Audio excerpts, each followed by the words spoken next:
I'm afraid to tell him, but we are live. Oh boy. All right. So, welcome to the 8th episode of Dresden Files Accelerated here on Tabletop Simulator. This is, like I said, episode 8. We're going to call this one Moanday. And we're going to join back up with our 3 intrepid heroes in Detroit City. You guys had a hell of a week last week. You guys undid almost an entire mob family line of the Diablos. You guys took care of the king, his first in command Luther, basically all of his mooks, 2 mind flares, and what else did you take on? You took on something else. Oh, the big cow, Minotaur.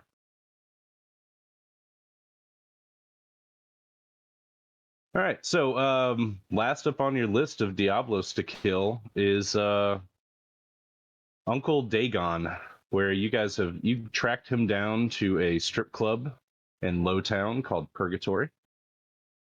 And I think that the plan is to do a little kick the door in mission to maybe take him out. But we're gonna go ahead and start with just a visual. Everybody just join me here as we're a giant crow flying over Detroit City. And the sun is peeking up over a cloudless horizon, and it promises a hot but beautiful day. We're this crow flying, and our crow camera floats down to Midtown Detroit, which is right around here, if anybody's looking at the map. Into a nice little blue-collar residential neighborhood of townhomes and nice quiet streets. Musical bells at the Church of Amish Paradise, they toll for 6 a.m. They play a quaint little melody. And our crow camera picks out 2 recognizable women over here on the streets. There's Yeah, Beth? I have didn't know a if you phone knew. too. I got a phone too. Thanks, Mom. And your phone gets the family channel. Yeah. The only where I get it is on my Love I it. think. Anyway, I wanted to be sure you knew. Now all my friends know you're old. We Nothing. love you. Nothing. Have a great night. It's okay, she's dead. She's gonna hit you with a wooden spoon, you know. Right. These days are over. She So- swings that who- thing. It might be the last. I Who's still get the wooden spoon. who's Beth Darkbrew? Do we know this person? That's my girlfriend. Yes. Oh, That okay. is Malcolm's girlfriend. So Beth Darkbrew and Katie Holmes, they are walking down the sidewalk and approaching a corner bookstore / coffee shop called the Crossroads. That's what this looks like inside. They're with a third woman, a bombshell blonde in a catsuit. Despite the heat and the day, the 3 of them in their black on black ensemble look pretty out of place here in this neighborhood, but they walk into the Crossroads bookshop and cafe, and our camera stays outside on the sidewalk and spins slowly to take in the surroundings of Detroit. And the city's waking up for the day. Neighborhood's got light traffic and songbirds and cooing pigeons and citizens in Detroit heading out on their morning business. And the serenity of the scene is suddenly shattered by the piercing screams of multiple women and the klaxon of a fire alarm from inside the Crossroads bookstore. And we'll go ahead and we'll set up the next scene. We're going to go to Thomas O'Malley.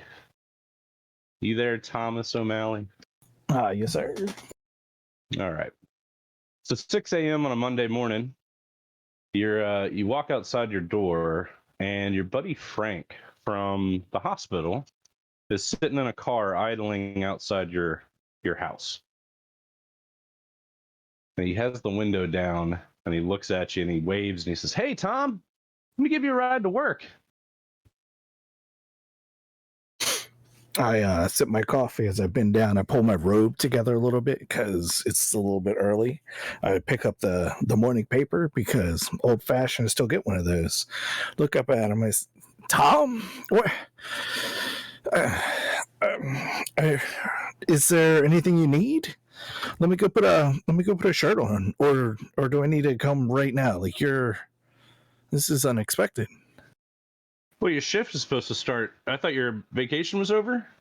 It's been 3 days, man. But I'll be hanging out here. If you want to go inside and get ready. Yeah. Just a second. I mean, it's tough to come back to work after a vacation. Man, I need a vacation from my vacation, right, man? I hear you. I've worked here 15 years. I don't have any vacation. That's what happens when you're upper management. But yeah, like I said, I've got some breakfast sandwiches in here and some coffee. So you go ahead and get ready, and I'll sit here in the car, wait for you, I guess.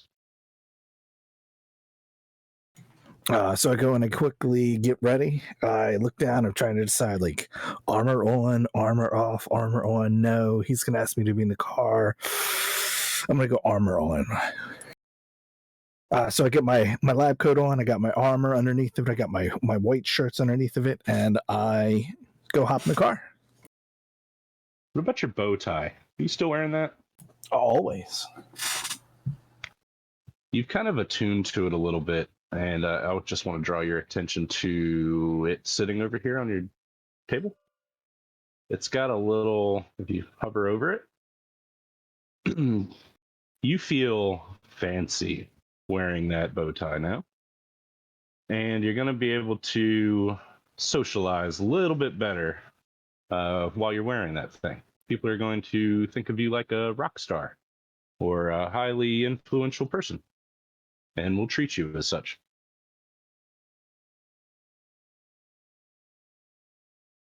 Awesome. So you get in the car with Frank? Yeah. He came to my house. He's clearly trying to put some pressure on me, and I am going to jump in. All right. So you get into the car. He locks the door and puts the window up and puts it into drive and starts pulling away from your house. And he's a little nervous. You can see that he's shaking a little bit just driving.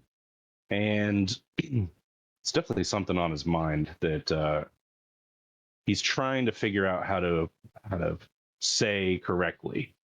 And every time he's about to talk and open his mouth to do so, he shuts it again. And this goes on for a couple minutes. Kind of gets annoying.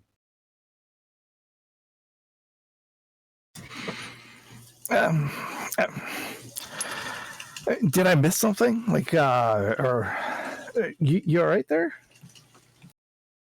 Frank says, "Listen, do you remember the guys that run the hospital, the board of directors? They met with you once before, kind of told you to keep things on the down low. You remember that?" Yeah, they told me it's just you and me in the car, right? They told me to falsify the reports so that the rest of the world doesn't know that things are changing pretty substantially, right? Right. Exactly. So, if you haven't guessed, I'm with the board of directors, and the board of directors is a little bit more than what it seems.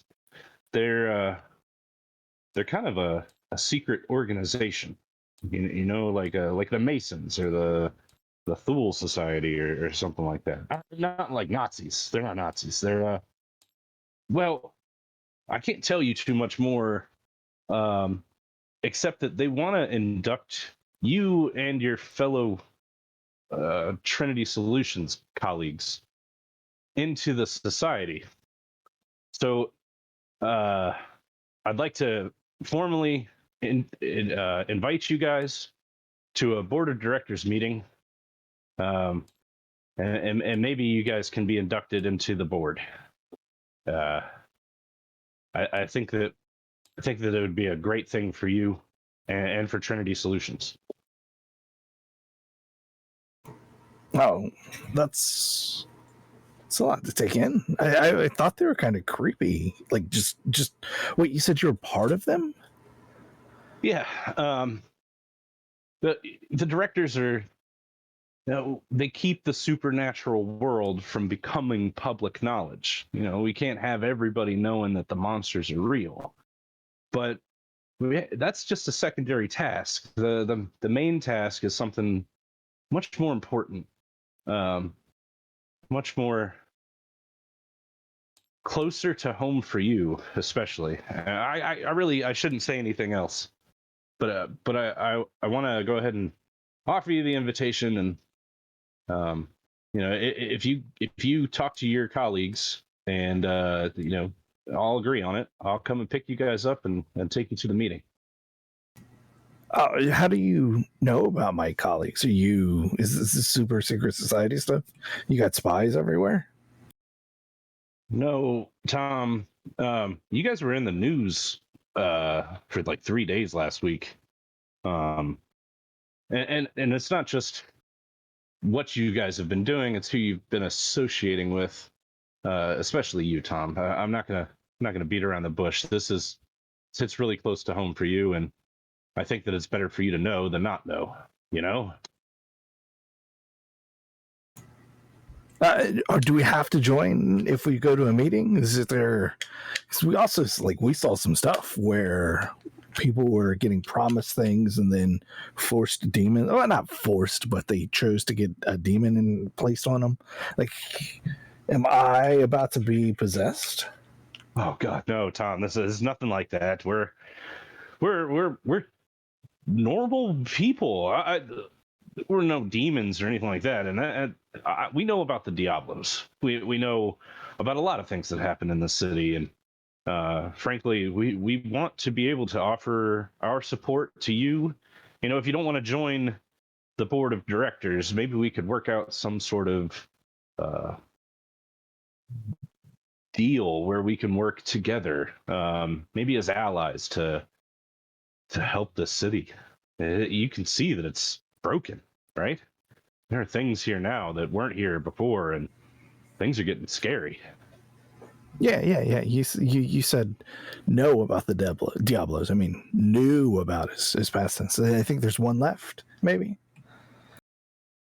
Well, that's bad news. We didn't know that.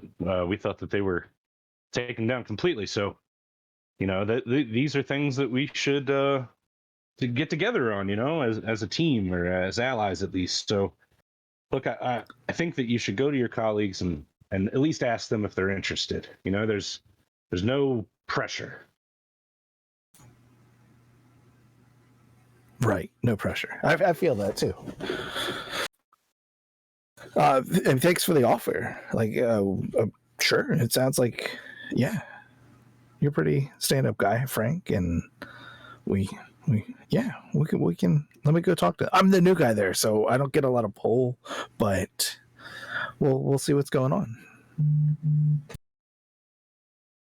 All right. Well, yeah.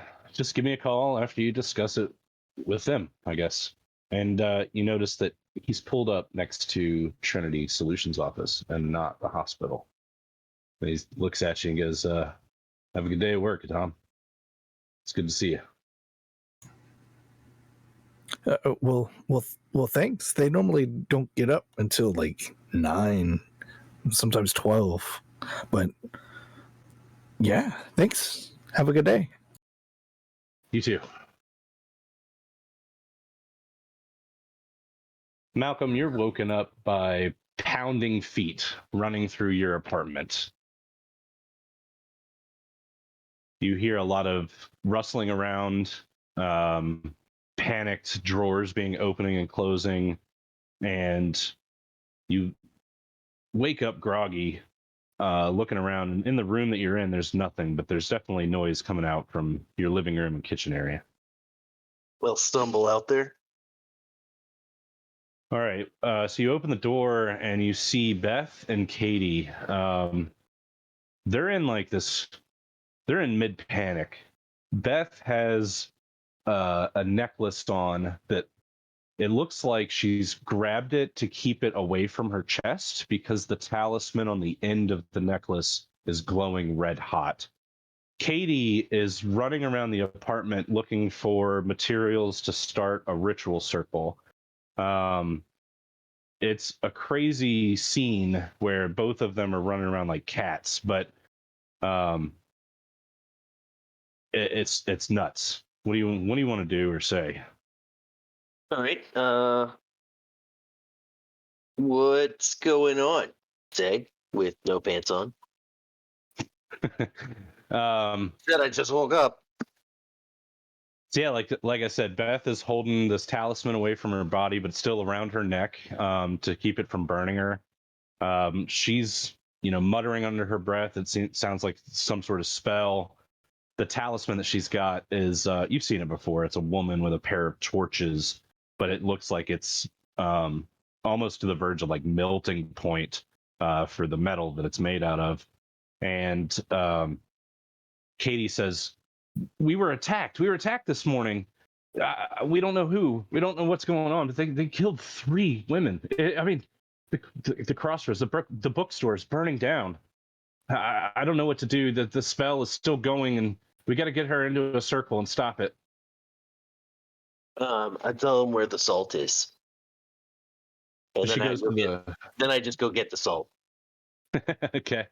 You pour a circle of salt, and Beth steps into it. And as you close the circle, Katie wills some will into it, and it springs up, which immediately kills the spell that was attacking Beth. And her necklace talisman is still burning red hot, but she looks like she's not like in pain anymore.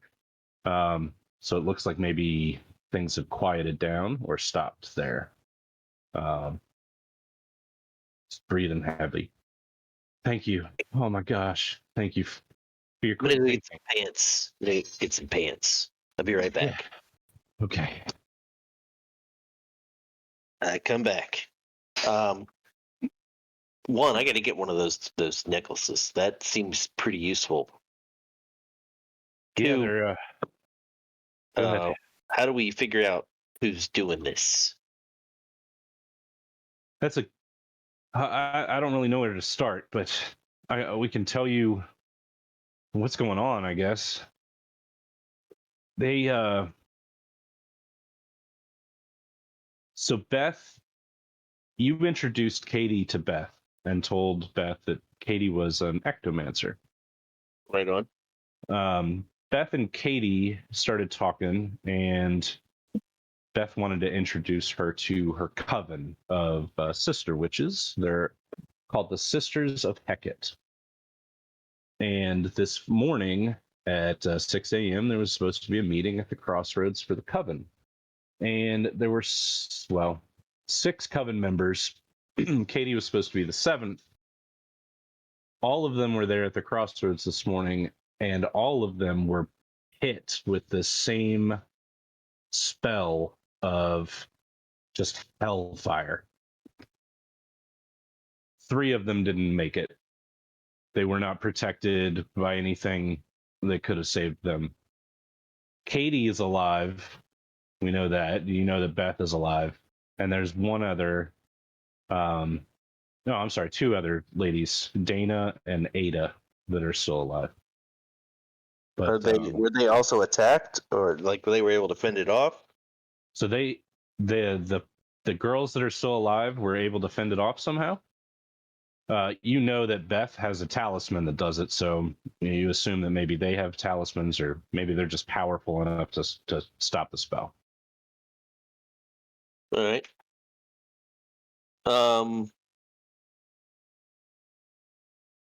When did the attack start, and does that match up with when we defeated the prince? No, the attack started this morning, just maybe even 5 minutes ago, somewhere around in there. And you guys killed the king last night. Okay. So it could be related, but it's not directly. Probably, yeah. Cause and everything out the window. nature abhors a vacuum, or something Right. like that. Something like that. So they tell you that the dead ladies, they were burned to ashes, and Katie says that as an ectomancer, she didn't detect any necromancy or like a spirit attack or anything like that. Right? But most likely demonic if it was hellfire. Absolutely, 100%. Hellfire can only be used by Hellspawn or spellcasters that have made a pact with Hellspawn. Even if by accident. All right. Let me Might make be a some hellhound. calls.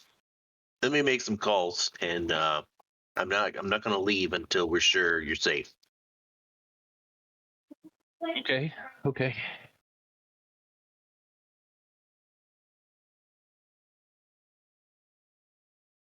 Who you gonna call? Redicus? That makes sense. I wouldn't have been. Redicus? I wouldn't have been able to not say Ghostbusters. You get a phone call at let's say it's like 6:30 in the morning. Okay. You see it's Malcolm.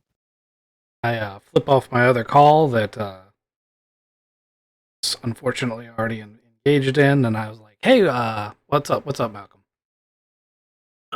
The witches just got attacked by some kind of a demon attack. Hellfire took out 3 or 4 of them. That sounds pretty terrible. You at home? Yeah. Be over in a minute. I I hear the door across the street across the hallway open, Yep. and then my door gets knocked on. I'm wearing pants. And Redicus is. You hear him getting off the phone with the other call. It's like, look, just because you think someone's a vampire doesn't mean you can shoot them. Don't shoot anybody. And then he hangs up. That's all you get out of it. Interesting. All right, so Redicus, you come out of your door and you're about to step across the hall, and you see Thomas O'Malley is here bright and early in the morning too. Did he call everybody? Wow, you got here fast. Yeah, I had a strange ride in with the board of directors, maybe. Different phone call. You're awake already? Yeah, I get up early every morning. Right. The door Sorry. in. Did I hear you talking in the hallway? Yep. Opens the door. The amulet's no longer glowing, so the girls are just standing there. Salt. Yeah, Beth is in a circle of salt that has been poured on the floor. And Katie is walking around basically putting wards up on the apartment. Interesting. All right, so what happened here? I step in.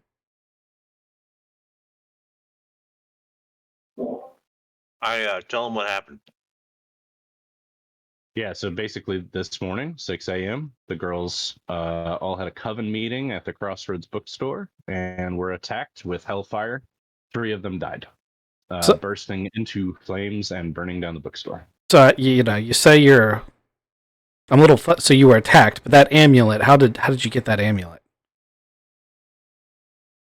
Well, Beth and Katie actually made the amulets last night with the ingredients that the blood mushroom was the important part for these amulets or talismans. Sorry, and Malcolm brought the blood mushrooms home last night, so they got the talismans done this morning before the attack. These talismans are made of metal, glass, stone. They are made of iron, and they are a woman with 2 torches.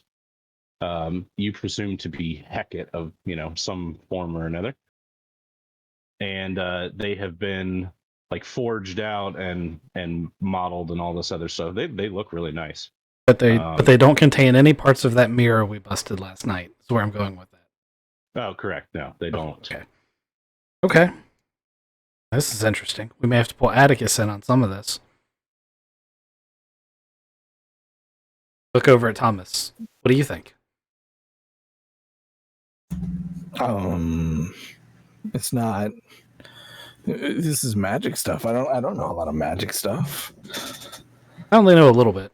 I know what to find on the Paranet. Not all of that is reliable, though. I don't remember them mentioning anything about exploding amulets, though. It's new. I mean, did they make it right? Is it on them or? Normally, I'd ask Katie. She's running around graffitiing the house. Yeah, it kind of looks like graffiti. It's in a script that you don't really recognize. It's not in a language that anybody has seen before. Maybe Greek. But anyway, she's putting all these marks all over the place and infusing them with power. So she says she's protecting the place. I pull out Atticus's laptop and I set it on the table and open it. All right. So yeah, Atticus can pop up. Like a 3D Zoom call. This ghost of Atticus Osgood pops up out of the laptop and says, "Hello. How are you guys doing? Good morning." Morning, Atticus. I point. Like I make a sweeping hand gesture of the room. Well, there's some shit going on here. Ain't it? Okay. You see anything on the Paranet about demons attacking? We just took out the ringleader last night, so I kind of thought we'd have a reprieve. But Yeah, me too. Anything about amulets that randomly burst into flames? Let me take a look. So he kind of wisps out a little bit, still there, and gets a faraway look on his eye and comes back a couple seconds later. I pictured him as like sitting down and typing on the laptop as if he was real. Just turns around and starts tapping. Yeah, on just his turns around and own. starts tapping on the laptop that holds his Right. body. Yeah. He only does that for your benefit. No, even better. He starts searching. I start using the laptop to Google whether or not there's been random unexplained fires this morning. Right. So yeah, the big news is the Crossroads Cafe burning down. It couldn't have happened to a nicer cafe, nicer people that owned it. It's been around in the community for a long time. And the Paranet knows the Crossroads very well. It's almost like the Nine Realms, where it's a meeting place for supernatural people. A lot of witches go into the Crossroads and do like the whole coffee and books thing. So it was a prominent place for the Paranet in Detroit. Some other research comes up. These talismans are protected talismans. You see that they've probably been made or manufactured with witchcraft. Atticus says that it's they're designed specifically to protect the wearer. So offensive spells and things like that could be directed to the talisman instead of to the person that they're supposed to target. So that's probably why the talisman heated up, as a transfer of energy. So instead of their body bursting into flames or Beth's body bursting into flames, the talisman heated up to the point where, it absorbed all of that magical energy. Ah, so the talisman wasn't really the cause. We're looking at an effect. Something else. No, the talisman is a protection. The effect was demons. Somebody using demonic power, whether demon or a caster of some sort. Well, that's the cause. The effect was the talisman heating up. Yes, so only because it protected them. The other witches didn't have that protection, and that's why they immolated. Yes, that makes sense. That actually worked as advertised then. Yes. Yeah. So you do know magic's real, right? Yeah. Okay, I'm just checking. It seemed like you were confused for a second. No. Let's go over. Katie doesn't have a talisman, but she was not burned, so you can assume that she was not a target. Right. They may not have known she was joining the coven. That's a good assumption to have and to start off on the right foot. That is correct. Second clue. Which means somebody knew of the coven and its membership. Yes, that is another awesome fact. You should write that down. I've got a detective doing that. Okay. So the two other surviving coven members are Ada Sakonian and Dana Frill. And Beth will tell you guys that her and Dana were working on these talismans together. That's why Dana has a talisman and Beth has a talisman. What about Ada?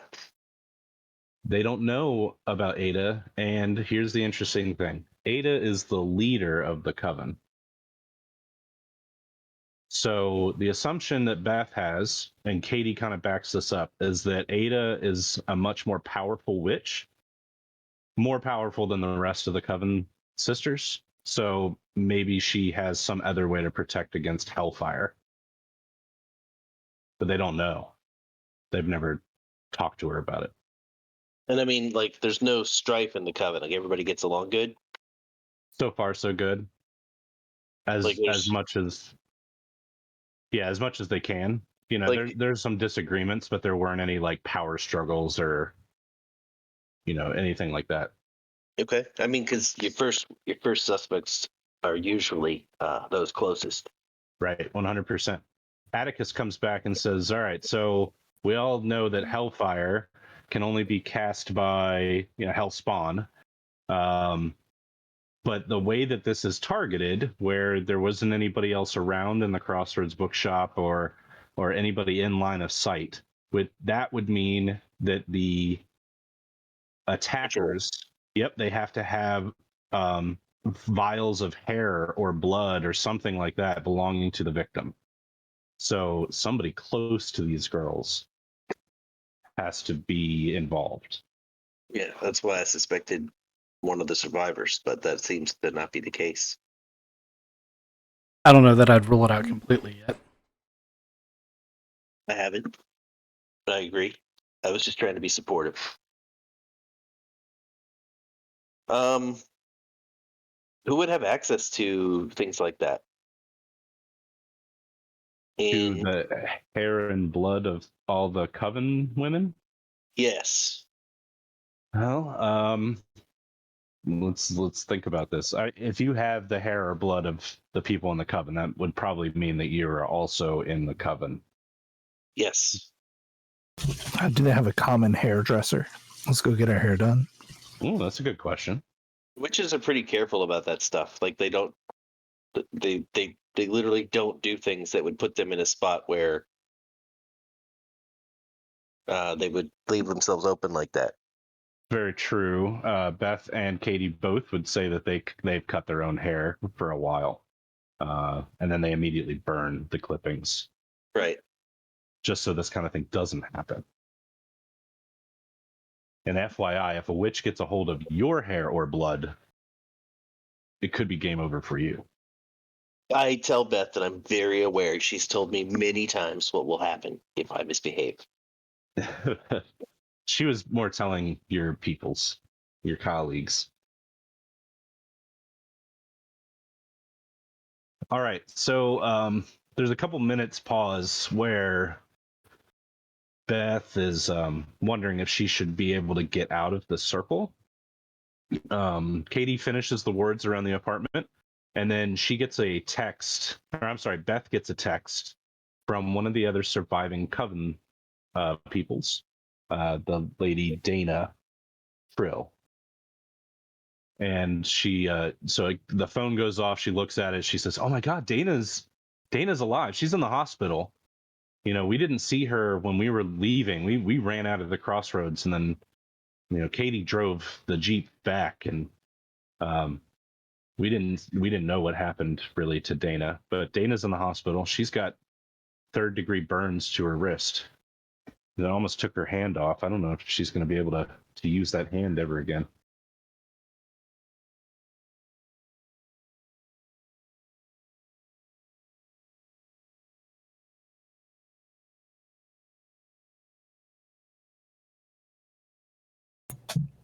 Do we want to go check on her?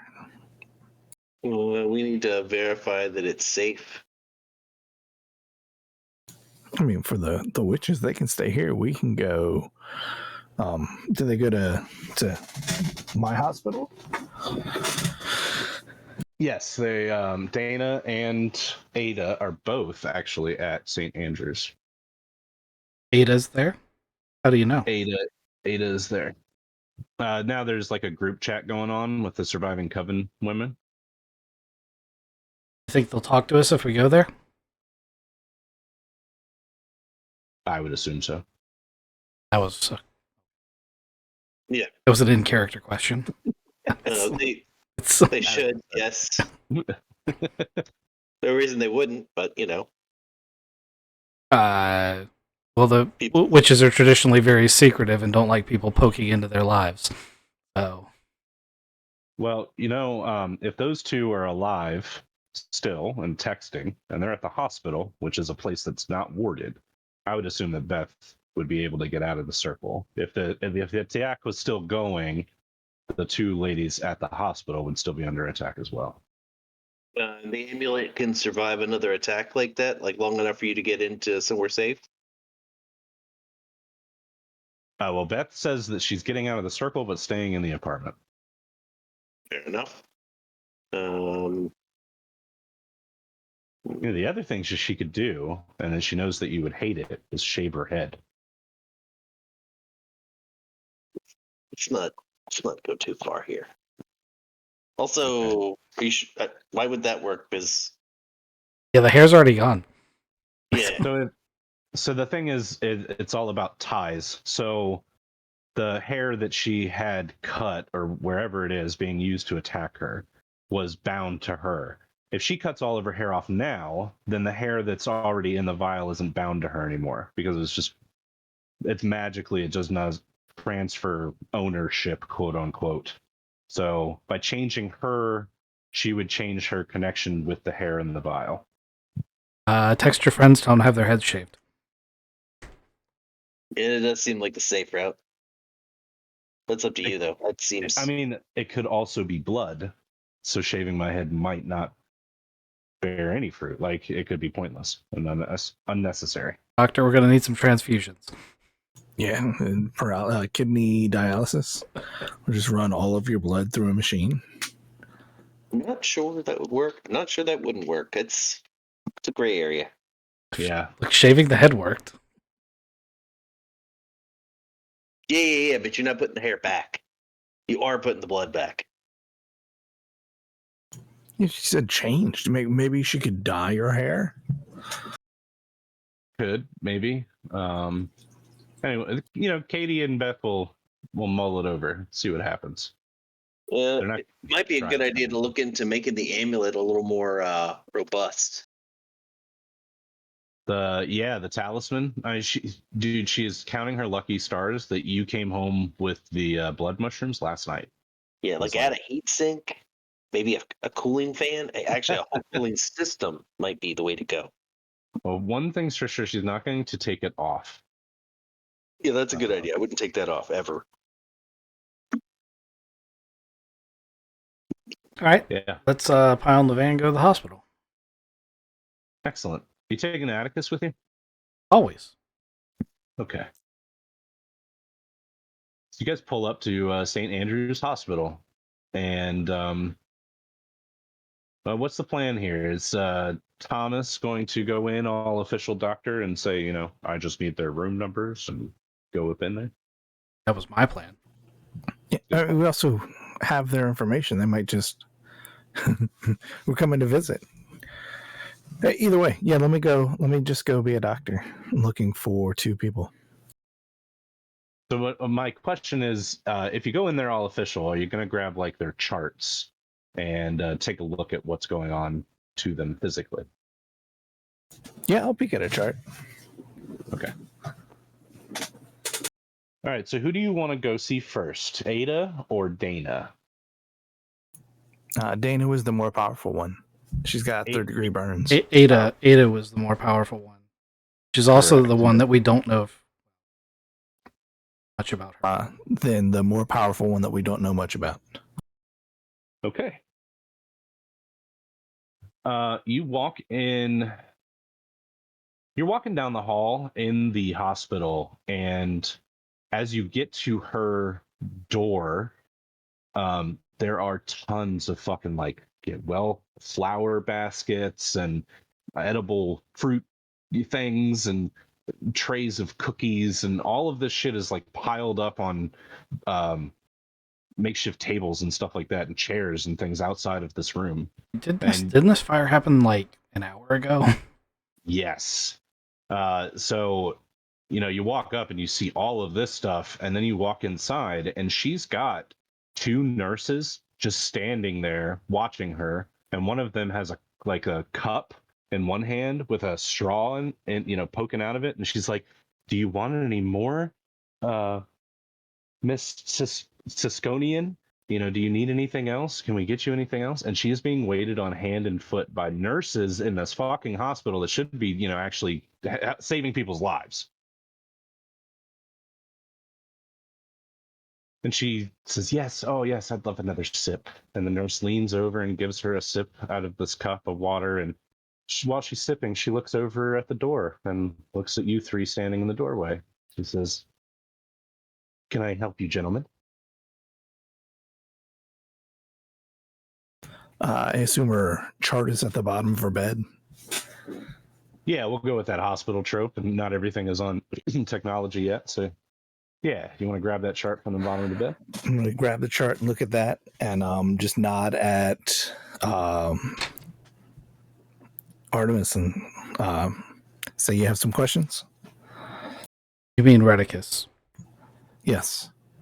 Artemis is a character from Star Wars. It's not even the same campaign. There's a lot. So many of them. There's so many of them. It wasn't even me though. 9 years.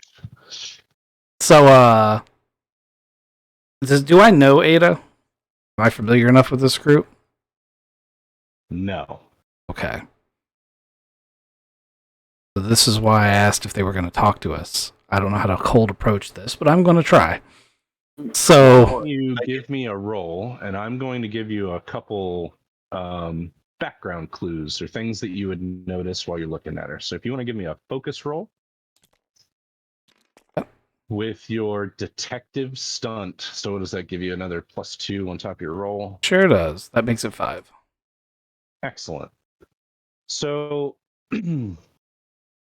your first impression of this woman as she's laying in the hospital bed is that this girl gets anything that she wants, and she does it magically.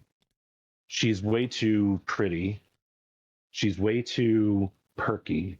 She's way too there's just a twist of like a glamour in there, and you immediately recognize that she is way older than she looks right now in the bed. I mean, she's just a Stepford wife in the bed, in her hospital bed where she should be injured, right? So the first clue that you get, or the first impression, is that she's a liar, catfishing, nasty witch. That's your first impression. And she's not injured. She is laying in the bed. She's got the hospital gown on, and she's got a bunch of bandages wrapped around her fingers. And you can see the medical equipment and everything is still attached to her. And her temperature is flashing up on one of the monitors, and it says that it's 114 degrees. So she's sick, or at least her temperature is really, really up there. Interesting. Hey, am I getting any vibes off of her? You're getting witchy woman vibes, definitely. Your Asgardian senses, or whatever we want to call them, you're getting the vibe that she could be a Sith Lord. Witches are dangerous in general. This one's already putting off, you already know that she's a narcissist. You already know that she's using some sort of glamour to maybe get things out of people that should be doing other things. That's the vibe that you're getting off of her immediately. I'm asking because I did just get the stunt Slayer of Demons. I've a lot of experience with demons now. Right. Okay. So if you're asking specifically if she's a demon, or if she has the taint of demons, so to speak. Don't get excited, Jeremy. How can you see that? So I don't want to mislead you by telling you that she's not tainted as a demon.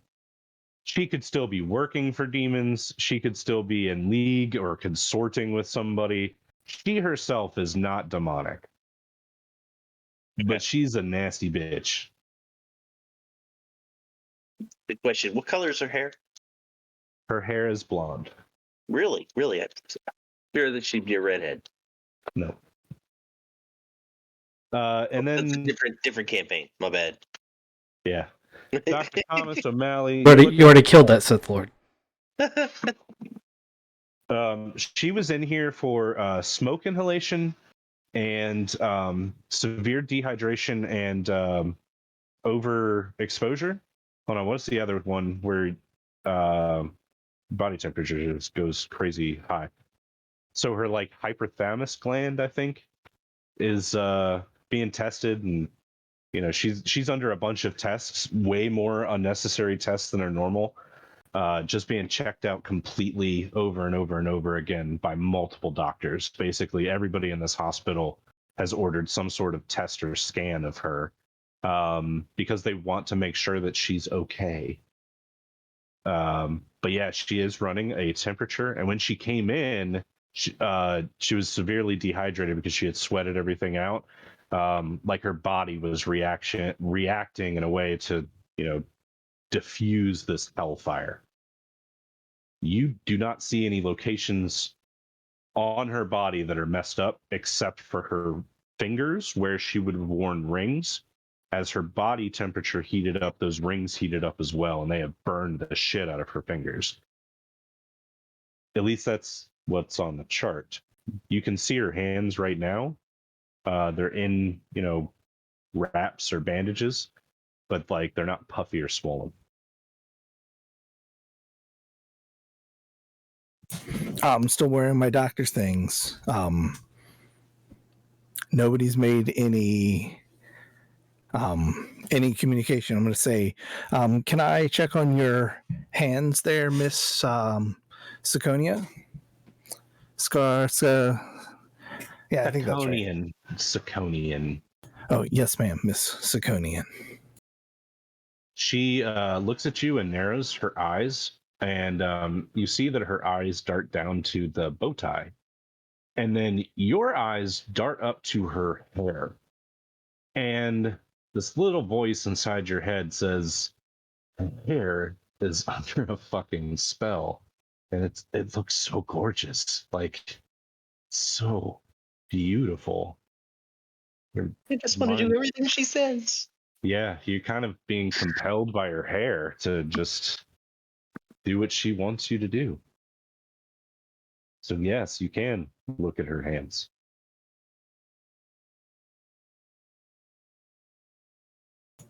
I do need some more water. It says here you are very dehydrated. I examine her hands, make sure that they. I guess it's been an hour since they were severely burned. I want to see, like, are they magically healing quicker than they should? 110%.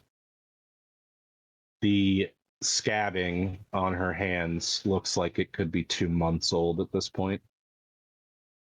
If she had fourth degree burns, they've already healed to the point where, I mean, like 2 months of rehab and medication and all of the good things that go into regrowing skin have happened in the last hour. She says, "Don't you like my hands? I think they're beautiful." They are very beautiful hands, especially for being severely burned a couple of hours ago. That's quite a miracle we have here. Will I ever be a hand model again, Doctor? If your hands keep recovering at this pace, they might look as if they were hands of a 20-year-old. Oh, that's beautiful. Exactly what I needed to hear. I really appreciate the hospitality of your hospital, Doctor. I'm going to write you a roaring review. It's not my hospital. I just work here. Um, I'm glad to see that you're recovering well. I'm also glad to see how well everyone appears to be treating you. Do you know how many gift baskets you have out there? Oh, I think there's a dozen, maybe. I don't know. I lost count, but it seems like everybody wants me to get better quickly. Um, do you remember how you burned your hands? Yes, I was attacked at the crossroads this morning. Um, do you? The Crossroads, that's a library, like bookstore. It's a cafe and bookstore, yeah. It's over there in Midtown. Yeah, that's a weird place to be attacked by fire. I completely agree, Doctor. Completely agree. Yeah, I just wow, you were in so much fun stuff. Do you? Your hair's just so pretty too. Did I tell you that? I just keep looking up at that instead of at your hands. She cracks a nice smile, and you realize now that your hands are still in her hands. You were looking at her fingers, but now you guys are just holding hands, and it's been quite a while. You just realized it. And she says, "Oh, I don't know about these kind of attacks, but I do know that I will be getting revenge, even. I don't know. But I really thank you, Doctor, for your hard work here at the hospital and your nurses. And I think it's time for me to go home now." And suddenly you really just want to sign her chart and go ahead and give her the pass to go home. Yeah, so I'd like to step in here. I'm just gonna just casually walk up, pull the chart out of O'Malley's hand, and be like, "Before we do that, we got a couple of questions." She looks up at you, and it looks like she's just seen you for the first time. Her eyebrows kind of go up a little bit, and she says, "And you are?" We know you were attacked, most likely by. Is there any hospital staff in here right now? Yeah, there's still the two nurses. They kind of look like they're zoned out, and they're really just waiting for like the ting of a bell to serve at the whim of this woman. They're not going to remember any of this, right? She looks at you and kind of cocks her head to the side. She's like, "They only remember what I want them to remember." Good deal. Good deal. No sense in alarming more people than necessary. We know you were attacked. Most likely some kind of a ritual caster, or it's demon related, but it feels like what's the word I'm looking for? Um, Someone using demonic power, not someone who actually owned it. Who would be after you? I'm sorry. Who were you again? And as you were talking to her and you were like, it was a demon attack and who would have attacked you, she was smiling because she was getting her way. And then you started asking her stuff like this, and her smile faltered. She cracked just for a moment, and all of you saw it as she realized that you guys know way more than you possibly should know for being a doctor and two random dudes in a hospital. So I need all of you guys to go ahead and make we're going to say an intellect approach here, because she's going to try to control you guys with her hair again. There's like this pulse of will comes out of her hair. She's like, "I'm going to go home." And she's saying that as a command. Tell me what you guys got. Oh, I rolled shit, so I got a 1. You want her to go home too? I got a 2. You want her to go home too? I got a 3. You do not want her to go home. I'd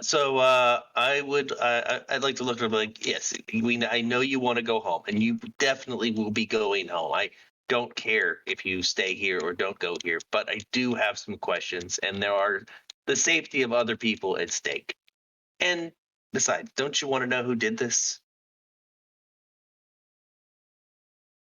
Who are you? So she already knows who did this. I'm Malcolm. I say it slower because clearly she didn't hear it the first 3 times. No, I know that you're Malcolm. I'm asking the three of you. Who are you with? Oh, my bad. I give her my card. Trinity Solutions. Private investigator, security, We've been taking out demons around the city, and now you've been attacked by demons after we thought we were done. So, We're sort of paranormal problem solvers. Okay. I recognize you guys now, and I've seen your ads up on the Paranet. So this makes a little bit more sense. Sorry, I was kind of on guard. I don't know who is my friend and who's my foe lately. So You You're could right. you could be You're keeping coming. a slightly lower profile if you were worried about that. your coven is definitely your friends, right? my coven, Yes, think- the ones that got attacked alongside you. they all died. Some died. You're right. We all, yes, my sisters. They're my sisters. When she says that, does she seem like something's off? Yeah. Can I roll a detective thing to tell if she's lying? Yeah.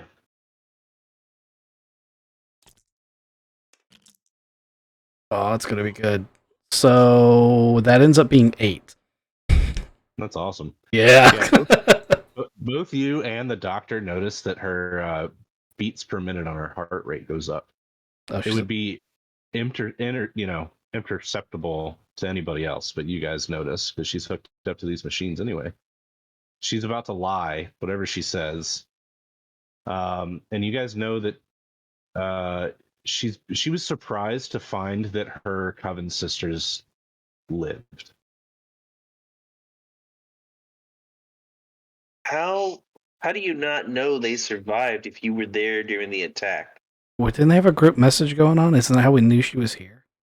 Yeah, so she didn't just find out, but you guys have found out that she was surprised when she found out. Sorry if I didn't make that plain. So she knows that Dana Trill is in the hospital with her, and she knows that Beth survived. But Okay. she says that her other coven sister is passing away is a terrible waste of talent, and she was going to miss them terribly. And is that the lie? That's the lie. Who would have anything to gain on the death of so many witches? Who would have access to the same witch's hair or blood?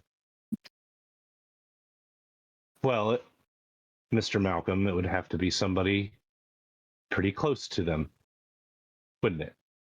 And the Sisters of Hecate have enemies. We're not just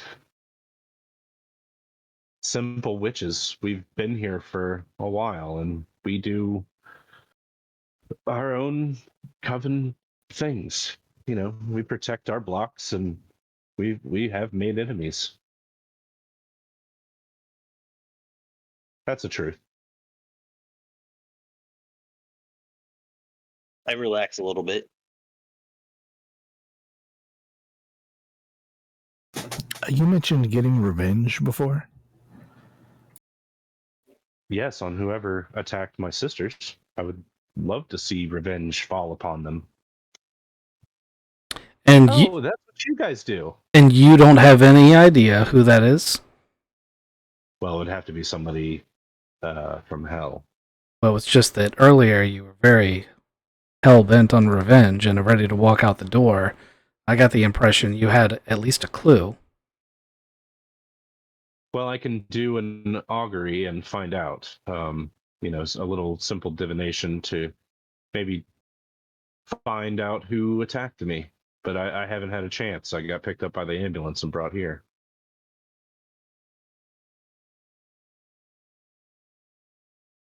But yes, I'd love to dish out some revenge. So if you guys would be willing, I'd love to pay you for your services. Maybe you could track down my attackers and kill them.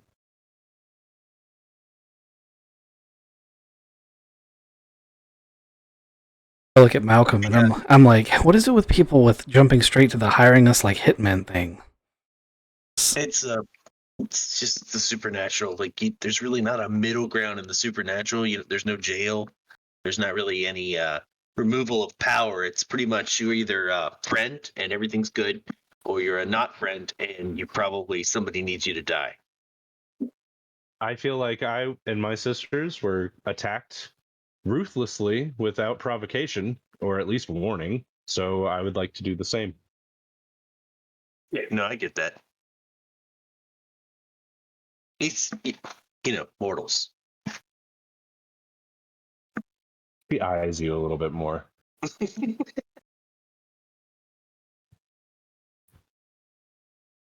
So can I go home now, Doctor?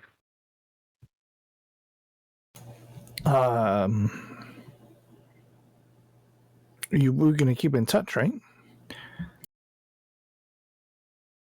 Do you want my number? Is that what you're saying? She gives you a wink. No, I'm a married man. We just, I mean, you're. I'm still new to everything. I don't know if you're just going to disappear forever. I don't know if you're going to go on your own tirade against whoever attacked you. I pat Thomas on the shoulder and I'm like, she's gonna hire us, bud. Yeah, but I don't know how to trust people. Like she's messing with you right now. She probably knows more about you than you know about you. I'd like to get to know him.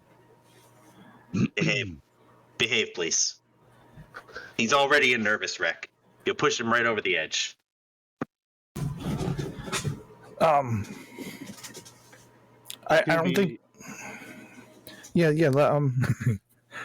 I'm gonna sign the medical release papers. All right. Sweet. The coroner just signed your release. Yeah, I'm sure that's gonna go great. Yeah. Was she dead? I'm sure there'll be no repercussions to this at all. Too bad in the system he can't actually check that box. He doesn't have permissions to check the box that he's not declaring somebody deceased. I might look at her and say, so, like, to release you right now, I'm going to hit this checkbox and say you just died. No, it should work. It will get her out of the hospital. There might be some long-term repercussions. I mean, no. In your defense, okay, she's compelled you to do these things. She didn't really say how to do them because she doesn't care. That's a valid. That's a point. valid point. Yeah. She has no idea how you could actually be capable of doing it. So you doing it any way possible. When she did it, she thought you were just a doctor. Now she realizes differently, but she may not have realized the repercussions of having the coroner sign your death certificate. Yeah. So that's a choice that she's going to have to make. And she's going to say, I've been alive since 1660, so it's probably a time to get a new identification. I know a guy. Does he have a shop with many things in it? You might need something. Yeah. Actually, it's my lawyers. They're a werewolf and a vampire. Oh, I've heard of those guys. Good people. They're fantastic lawyers. Except for the, drinking blood thing, but whatever. Each your own. That's it's good to have a blood-sucking lawyer, like a literal one. Yeah, true. And they do really great with getting rid of the bodies. Not as Yeah. I mean, we have another guy that does as probably nearly as good a job, but I have heard good things about them. You guys start talking about vampires. Redicus pulls out his phone, sends a quick text message, sticks it back in his pocket. Who are you sending a text to? My cousin Mike recently came into the know. It's a story I was gonna pitch to you later, but I had a good opportunity to squeeze it in. Nice. Okay. Basically, I have a cousin who's a prepper, crazy gun collector. Recently ran into a vampire. Now knows things are happening. Is losing his shit, not handling it very well. Gotcha. So yeah, the lawyers they're good people. They're expensive though, about $350 an hour. I can get you their card if you're ever in trouble and need a good lawyer team. Call them. Oh, thank you. So yeah. With that, I think we're gonna take our leave. If anything comes to mind that you think might help us find this culprit, or if you do the augury and want to give us the address, that'd be great. Absolutely. I'm going to get on that right now. And she does. She stands up. She completely just drops her hospital gown off, goes over to the chair, buck ass naked, gets dressed with everybody in the room. She turns around and gives you guys a knowing look and then walks out the door. She says, and believe me, I will review St. Andrews. This is the best hospital I've ever been in. I'm guessing she's not been in a lot of hospitals. Very true. I'm guessing the rest of the coven probably didn't know the full extent of her situation. Hard to At say. all, yeah. I feel like they would have prepped us a little for that. So I guess we go see Dana now. Okay. So Dana Trill is her situation is quite the opposite. Her left wrist has it's basically been cauterized to the bone.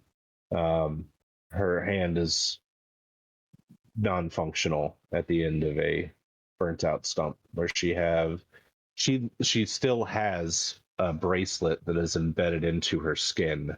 It is a mess. She's unconscious, probably doped out to the point where she was sleeping so that she wouldn't be in so much pain. Nobody in the room with her. Nobody's in the room. The lights are off.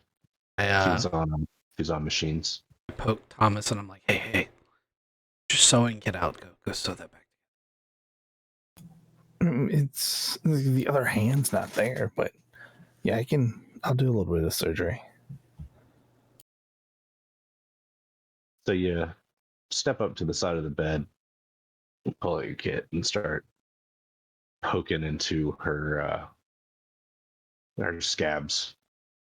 And as you start sewing around her wrist, the Vanta black of Harold's magic comes out of the thread and needle and starts forming into a hand shape.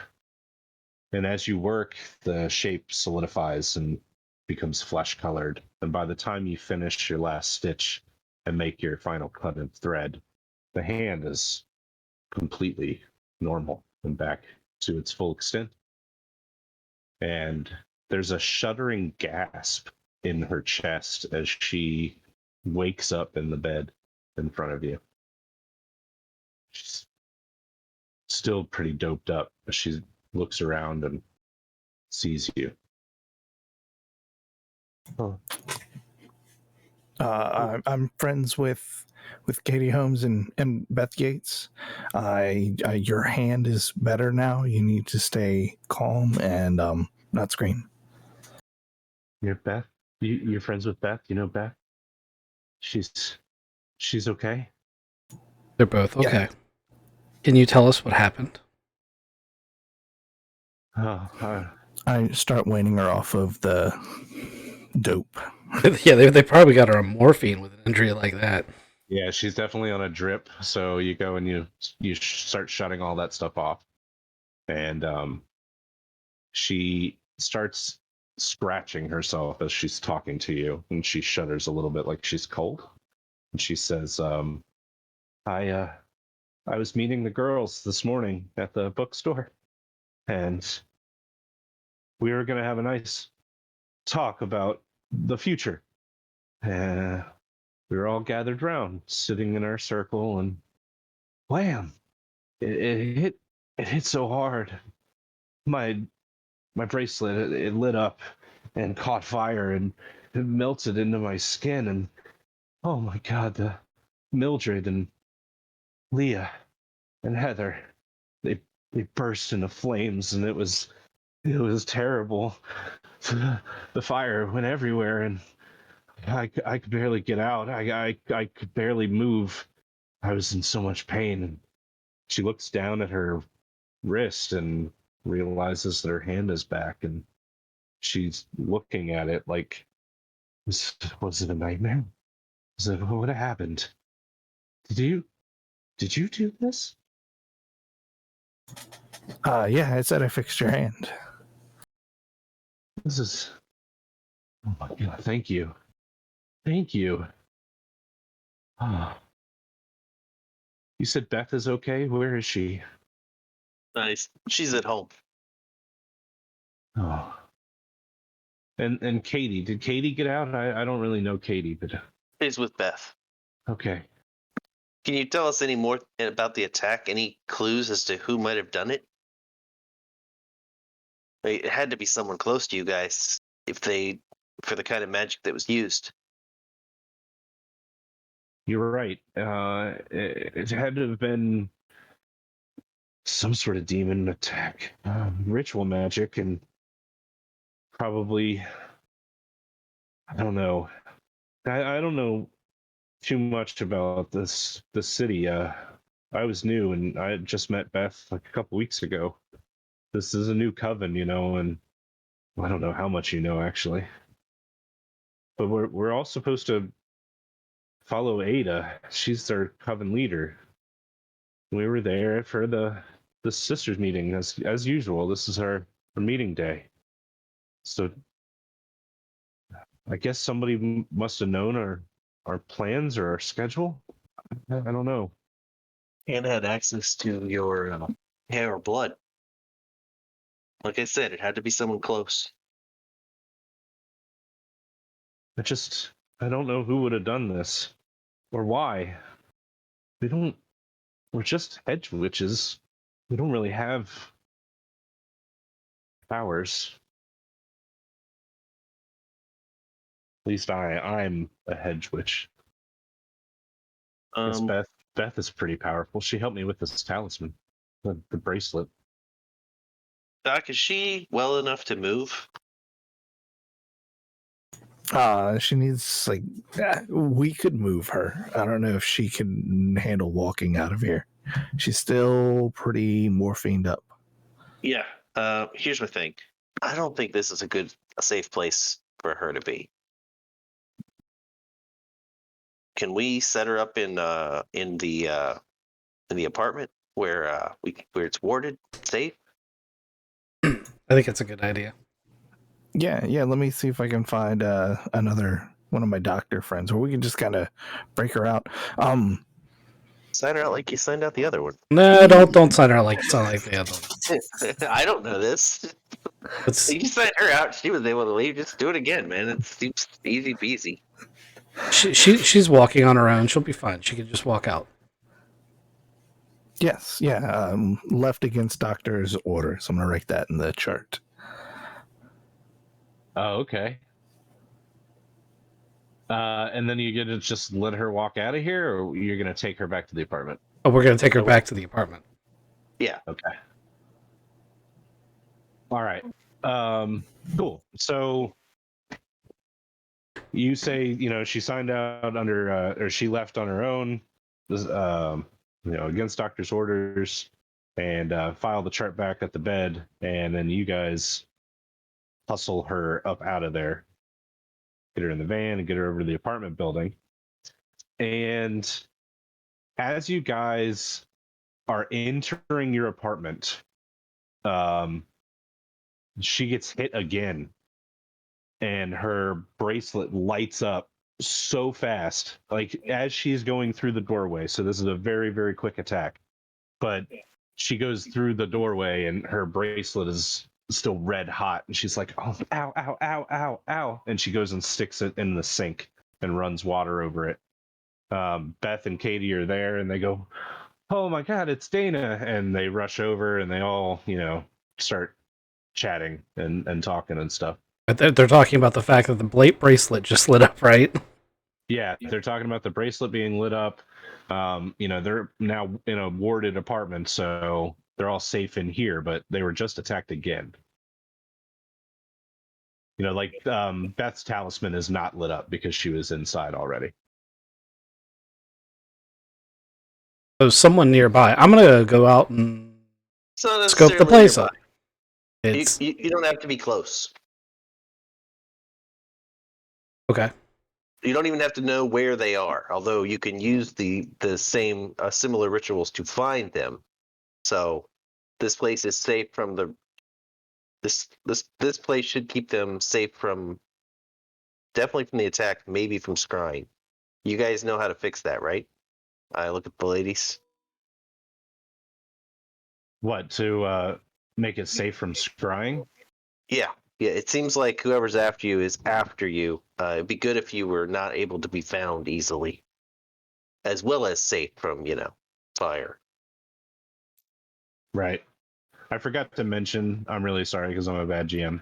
The Ada was the lady in the cat suit in the first Crow scene as they were flying in. You saw the three girls going into Crossroads. I know that that's all meta knowledge, but that's the lady. She was in a hospital gown or whatever, but that's her hair, and that's what she looks like. She put on the cat suit to leave. Yes.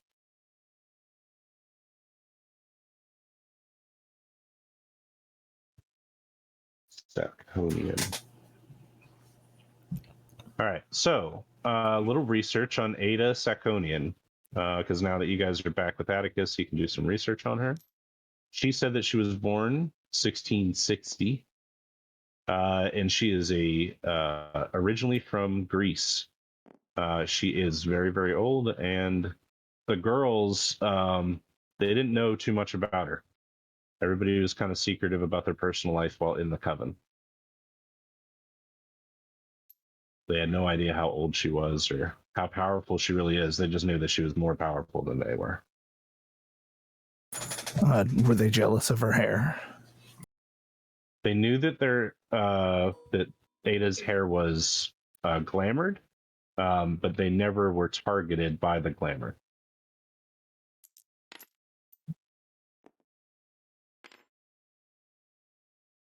They just wanted to learn more spells, and they knew that Ada could teach them.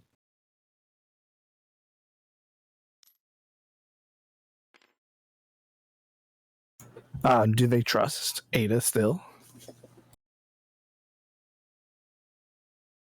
The more that the three are talking, Katie, Beth, and Dana, they are really worried now. These talismans that Dana and Beth made were just recently completed. Ada was protected somehow, some other way. You didn't see talisman on her. You saw maybe some rings that could have been the culprit or some sort of protection that she had, but she didn't have rings on when you examined her hands. Just spots where rings could have been. So they don't know how she was protected, but they were protected like literally just recently, just last night. They finished this talisman, so it's very lucky that that happened. They do not trust Ada now. They're coming to the conclusion that the Ada probably should never have been trusted.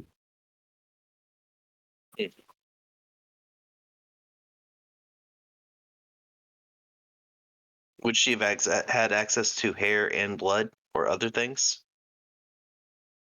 Yeah, I mean, she knew all of the coven members. She has access to every one of them, some way, somehow. She probably could have gotten their hair or blood, in the months before, and all of this is leading up to it. No real motive that they know of, though. How does a witch like that stay young? Assume sacrifices. It's mostly glamours that change her look or her appearance. So it's not her true self. She's still ancient, so Yeah, in order that doesn't to keep her remain alive. right. No, she would have had to make a deal or some alchemist potion thing, or there are multiple ways to to live a long time.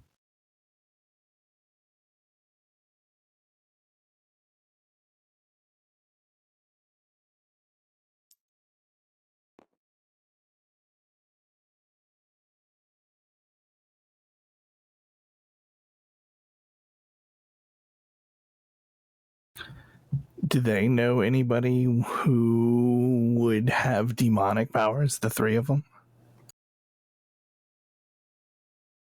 They wanted to stay away from demons for a long, long time. They are nowhere like they're noobs, and demons are something that you do not want to fuck with, especially when you're a noob. They will straight up fuck you, kill you, do the terrible, terrible things to you. And these three are a little bit more wise than that. Now, a witch that is trying to gain power, they would make a pact with a demon or consort with demons. And you guys know that demons are in town or were in town at some point. One left.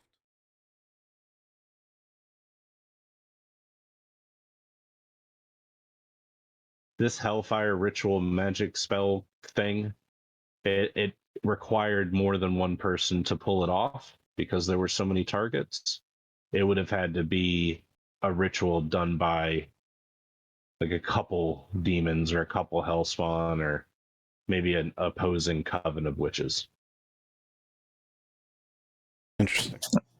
Does that let off some kind of energy thing? Can we track a spike in witch ritual magic?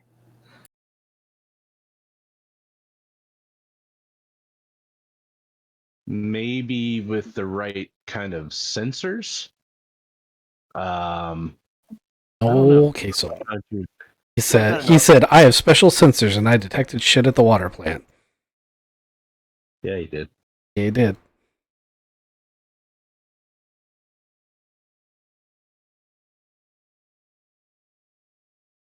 You gonna call him or send him a text or? I mean, I didn't How want do to you- do that. I don't even like that guy. I'll call him. Two, can you guys do an augury? Yeah, we can. Well, I don't want to do the messy kind, where we would cut open like an animal and look at its entrails. But we could maybe cast wands or yeah, we'll figure something out. We'll do something. Tea leaves. Yeah, tea leaves maybe. We got tea. We got tea in the apartment. Yeah. All right, so they sit down with their tea bags and start making things happen. You call Noel Kaysen, and he answers the phone. He says, "Malcolm, what can I do for you?" Hey, Cole. A couple of questions. We had an attack last night. Looks like some kind of demonic ritual. No way, really? You got attacked last night? Friends of mine. Oh, okay.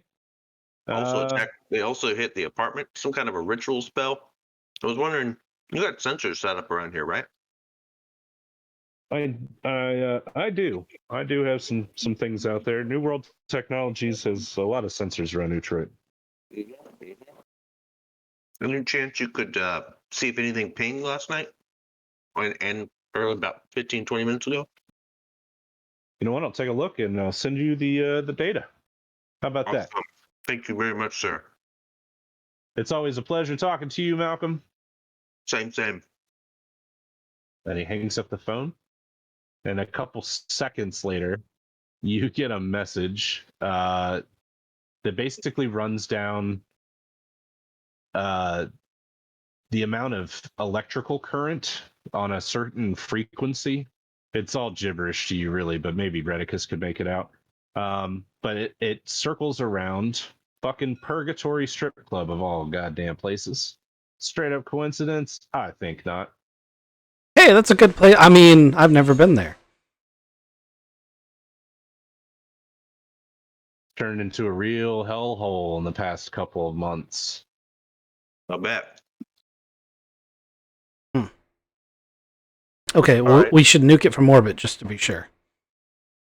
Oh wait, That's no fun. that's the wrong campaign. Sorry. You know, that's fun. We're gonna go there and hammer it down. Question. Let's wait till see what the ladies come up with the tea leaves, but seems like this is the lead we're looking for.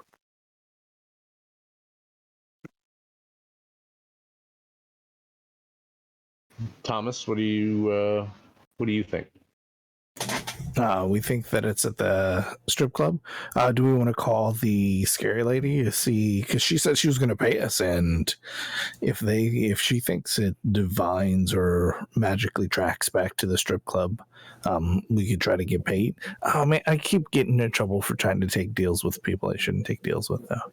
I'm gonna deal with her. I got a bad feeling that she's gonna be at the strip club and not as a not looking to kill people there, unless it's us because we're there. Yeah, I'm packing explosives. It's gonna be a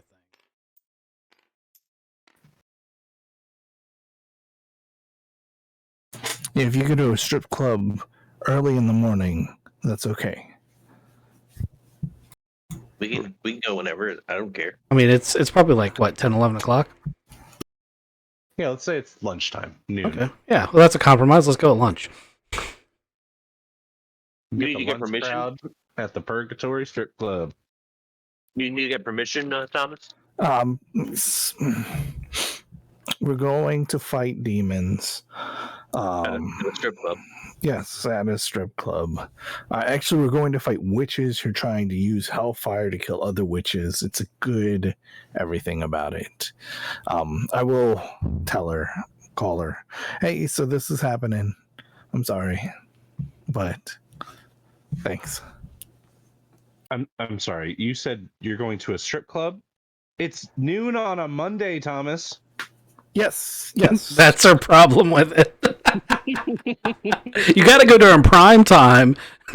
Yeah, you're gonna get like the second tier.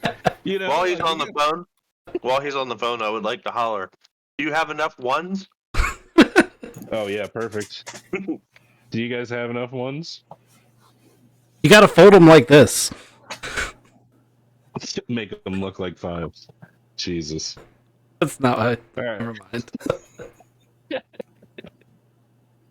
All right. So you let your wife know. That's a good thing. You know. Very noble. Get ahead of that fight. Yeah. You know, I think she approves of your new. Give her all day to brew about it till you get home. I think Rachel is a damn good woman. Is Rachel right? Yeah. Yeah, she's fictional. I don't know if you guys have seen, but I set up this little set of characters or whatever so that it shows the different factions and kind of how people are connected.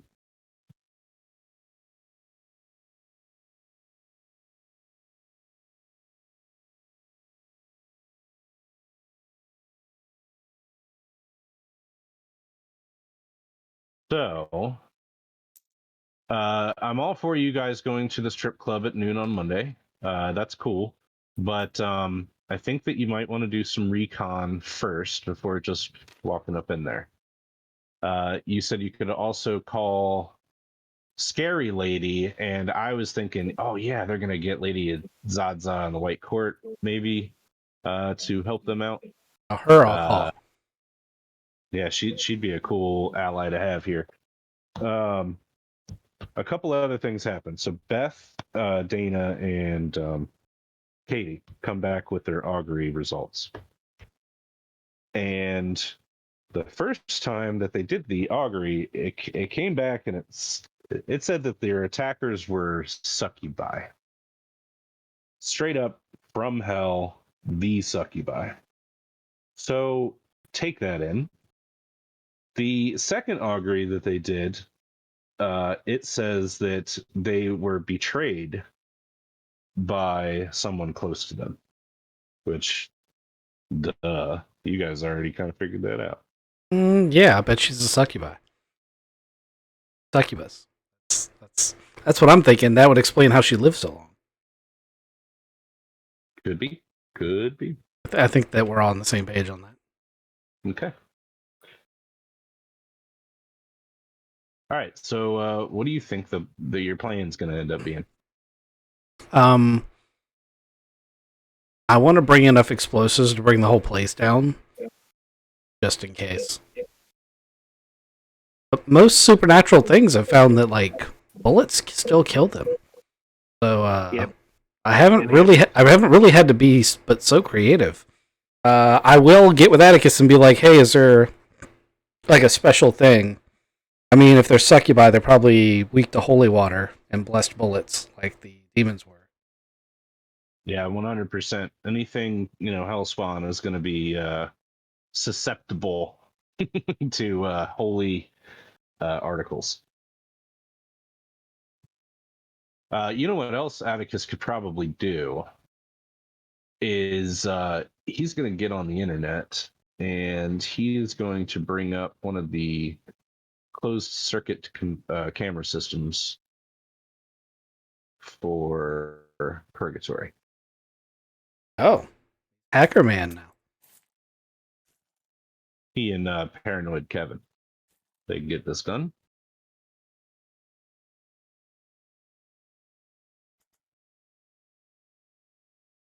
All right, please, please, please don't pull anything out of any bag. And also, take a look around and let me know if you cannot see anything, like if there's just balls hanging out. I've got Atticus, you're not catfishing Paranoid Kevin, are you? No.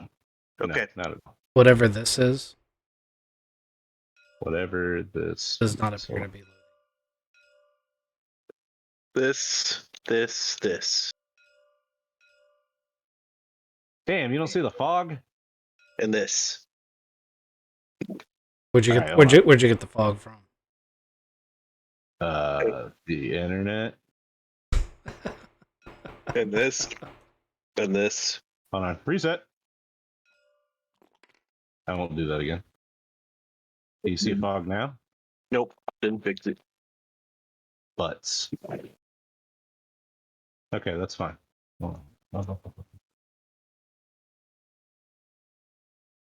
The problem is I can't see through the fog.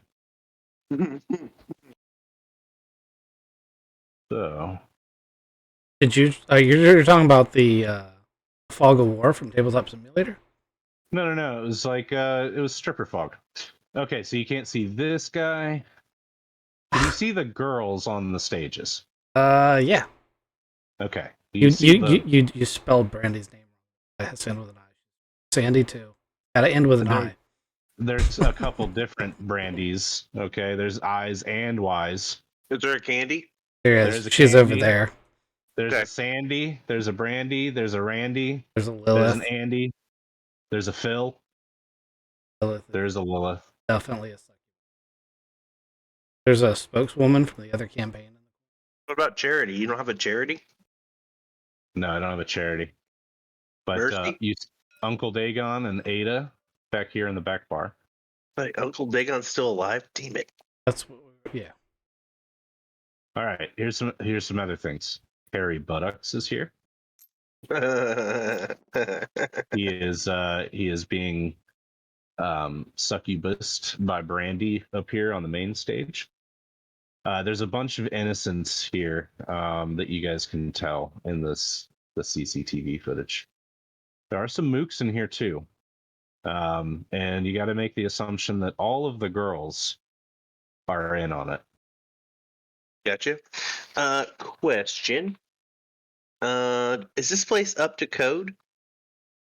Yeah, We are already on the same page. Yeah, it's up to code, right? Yeah. Can we We're gonna holy water in the firefighter. Or fire... Yeah. Okay. Yep. We're gonna call my friends, our friends. We've been doing this too fucking long, man. Amish Paradise. Get them to come in here, load her up, and that the fire alarm will clear the place of the innocents. The holy water will clear the place of the not innocents. Mhm. Okay. Okay. Any other parts of your plan? Yeah, gunfire, and when the alarm goes off, hopefully everyone leaves, so I'll still bring explosive. So in order to do this, I think it's gonna require a little more planning than just saying we're gonna do it, because generally speaking, fire protection systems like this, the water is stored. Yes, it's in tanks, so I'll have to find it. So, right. Got a plan though. We can get Atticus to cut the water off, and then we can show up as repair people. And even better, we just have to say we're what's the word I'm looking for? City. It's city water. So we just show up as in city uniforms. We can get Cole to give us a badge or something that looks legit-ish. You'll also know of two different like costume kind of things that Harold's got. He's offered them to you multiple times where you can like change your costumes to look at like a cop or a firefighter, whatever you want to look like. Yep. I, hearing bullets, look down at my gun and go, Dick Justice isn't going to be very helpful here, is he? Oh no, you want the holy water bullets. Or the blessed ones. Either one. Either one's good. Now, I think what he's saying is, Yeah, succubus. It's not going to be helpful. You don't know that they don't. I mean, you don't know. That's assuming a lot. That seems a little off. By the time you find out for sure, it's too late. it's That's also 2022, true. man. There's traps out there everywhere. Yeah. Not very forward thinking of you, Thomas. I thought you were progressive. No, I'm just Jesus. Okay, so I hear a plan maybe forming, There were ever a spot to get the triple taint. right? One of them's tainted with demons. Oh, they're all tainted. Those taints are tainted. All right, so your plan is to get the innocents out. You're going to just trigger the fire alarm and get the water to rain down. You're going to change the water out to holy water with the Amish Paradise people. And then go in there guns a-blazing with holy rounds. That's what I'm hearing. That's your three-prong attack. Set off the fire alarm. Get the innocents out of there. The running water should limit the use of spells. Good. Yep. Are we going to shave our heads? What? Hey, that's what the witches are doing things. Maybe somebody has our hair. I'm super paranoid now. I'm not shaving these locks. I am going to kill me some witches. Succubus. Atticus says, hey, as succubi, what happens if you guys just walk in there, you're like, hey, I'm a repairman, and they're like, well, then here's a lap dance, and then bring you in. You missed a golden opportunity to say this. Come lay some pipe. Come on, man. Yeah, let's go lay some pipe. I've seen way too many pornos, but look, what I'm saying is, do you guys have any protection against harms? Yeah. We should probably get some protection before going to the strip club. I just look at Thomas when I say it. God, I wish I'd asked your wife about that. I just hung up.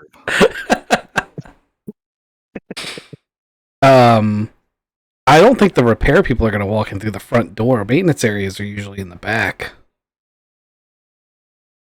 It's true. We would come in the back door. Left that wide open. Yep. It usually is at strip clubs. Yeah, I mean, I'm liking the idea. I'd hate to say it because it's going to Scooby Doo us, but maybe we should take multiple different approaches at the same time. Yeah, 3-way. Harold, what are you thinking? Feels like you got an idea over there cooking. I was thinking that you know. Harold. Oh, I didn't know we were talking to Harold. Yeah, why is Harold here? Who's asked us about the? Oh, was it Atticus that asked about the protection? Yeah. I thought Harold just randomly show up. I ran with it. Something he would do, but no, he's not here. What were you thinking, Atticus? To be honest, man, I don't know. Let me do some research on succubi, I guess. Jesus. I mean, we got to go see Harold to pick up the costumes anyway, right?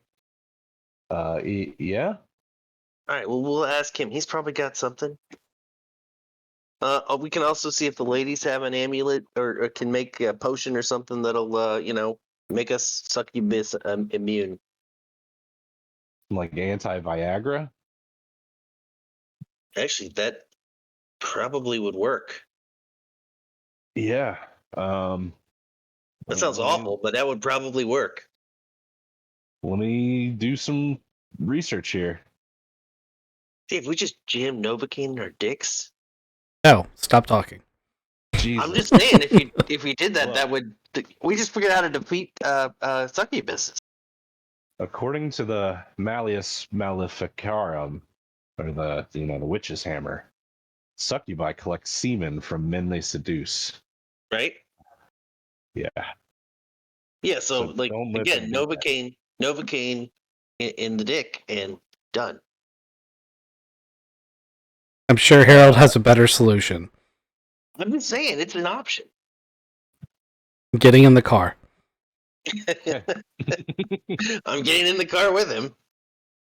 I'm continuing to talk about the concept. I mean, it doesn't have to be Novocaine. You could probably use some other local anesthetic. I imagine we're walking into Harold's shop and he's still talking about it, and I'm just like, please. If you lathered it down with Ben Gay, I can't imagine being able to maintain a hard-on. If you have a vasectomy, no, it still exists. Yeah, it still fires. It's just blanks. Yeah. Which, I think it's like having a lock of your hair, except for worse. Yeah, you can't change that. I mean, I think if you cut them off, it would change. Your ideas are getting progressively worse. Forced He castration. was talking about a vasectomy. I was like, I think you got to go castration if you really want to make that stick.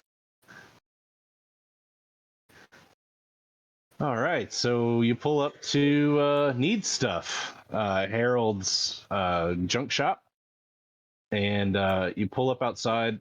1 second the shop is not there at all, and then the next second you look back, and after you park, it's there. So you walk in, and as usual, there's purple writhing tentacles coming out of a small portal on the right-hand side of the wall. The Kevin cloner is finishing cloning a brand new Kevin, as one was used when you guys used the thread to fix that lady's hand. And Harold's behind the counter. Oh, and Hopper's over here with his Beats headphones, and he's rapping something. I walk by. Sorry, Kevin. Hey, Harold. How you doing? Hey guys. It's good to see you. Yeah. So, fighting succubi. Don't want to be like mind fucked. or any other kind, actually. That sounds weird, but can you help us out? Also, we need some uniforms for city maintenance. Okay. One sec. Hopper. And Hopper comes over, and Harold says, "Go get the shift weave uniforms and bring 3 of them out here in their sizes." Hopper's like, "Yeah, boss, got it." And he goes and disappears for a second. Then Harold says, "All right, so fighting succubi. We want to not get fucked in the mind or any way. You know, succubi are normally, they're kind of like sirens, right? So in the Odyssey, Odysseus had to tie himself up to not like lurch forward to the sirens. No. So he tied himself up, but he had his men stick wax in their ears so they couldn't hear the song. I'm pretty sure that these ones use sight, so we'd have to blind ourselves, which is not going to work. But maybe it could work. Maybe I could. You ever seen Star Trek? You know the Yeah. little visor thing where that guy's wearing the. Ooh, but can we make them look better? Can they be aviators? Ooh, yeah, I Sweet. could do something. So, just to be completely clear, Harold is talking about taking your eyeballs Nope, that's not what Victor heard. and replacing them with aviators that would allow you to see. I'd like to step in because I have figured out that's what he's. Harold, rather than taking our eyeballs, couldn't you just make a pair of sunglasses that block that kind of thing out? It's way less fun. Victor's like, that's what he's talking about from the. Oh shit! It wasn't. Was it? Good catch.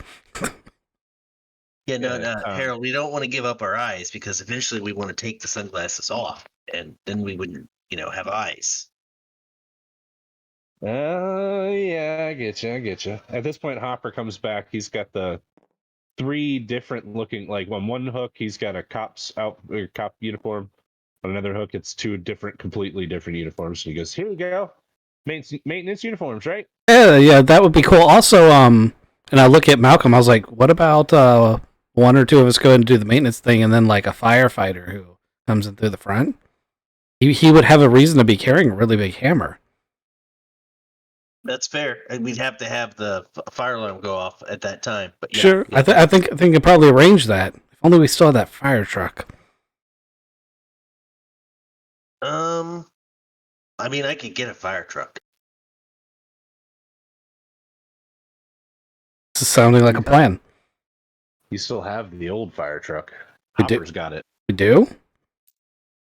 Oh, well, it was crushed and everything. Hopper put it at Ace's garage. It might be done now. Sweet. Yeah, let's get our fire truck.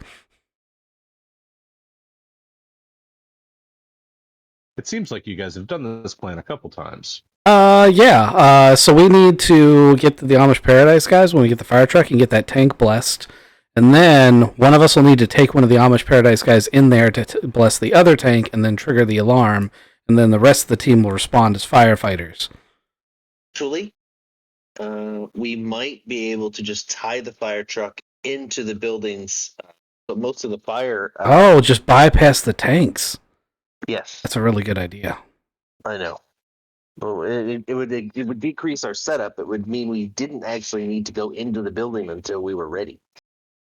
We would just have to bless the fire truck water and hook her up. And it also means we don't have to put any more of those Amish Paradise guys in jeopardy. I mean, they're willing to do it, but that only makes me feel more guilty. Yep. All right, let's watch some YouTube videos on how to operate, how to connect the fire hose to the building water supply. Sweet. Yeah, let's do that. Probably need a Molotov cocktail too. You're gonna want an actual fire if we're gonna show up on a fire. I pull a Molotov cocktail out of my jacket. You need one of those jackets that has like the portable hole in it. Hold all kinds of things. Yeah, that sounds amazing. We should do that. What, you want clothes with holes in them? I know he wants like a what do the D&D fellas call it, a bag of holding, but built into his coat, so he just reaches in and pulls out whatever he wants. Yes. An infinity pocket. Or a handy haversack if you play D&D. I do. That's the one that's got a weight limit, right? Yeah, it's a much smaller weight limit, but it's like whatever you want when you reach into the bag just pops right into your hand. That's the one. And the weight limit's like 250 pounds. I mean, it's like 12 guns, 10 or 12 guns.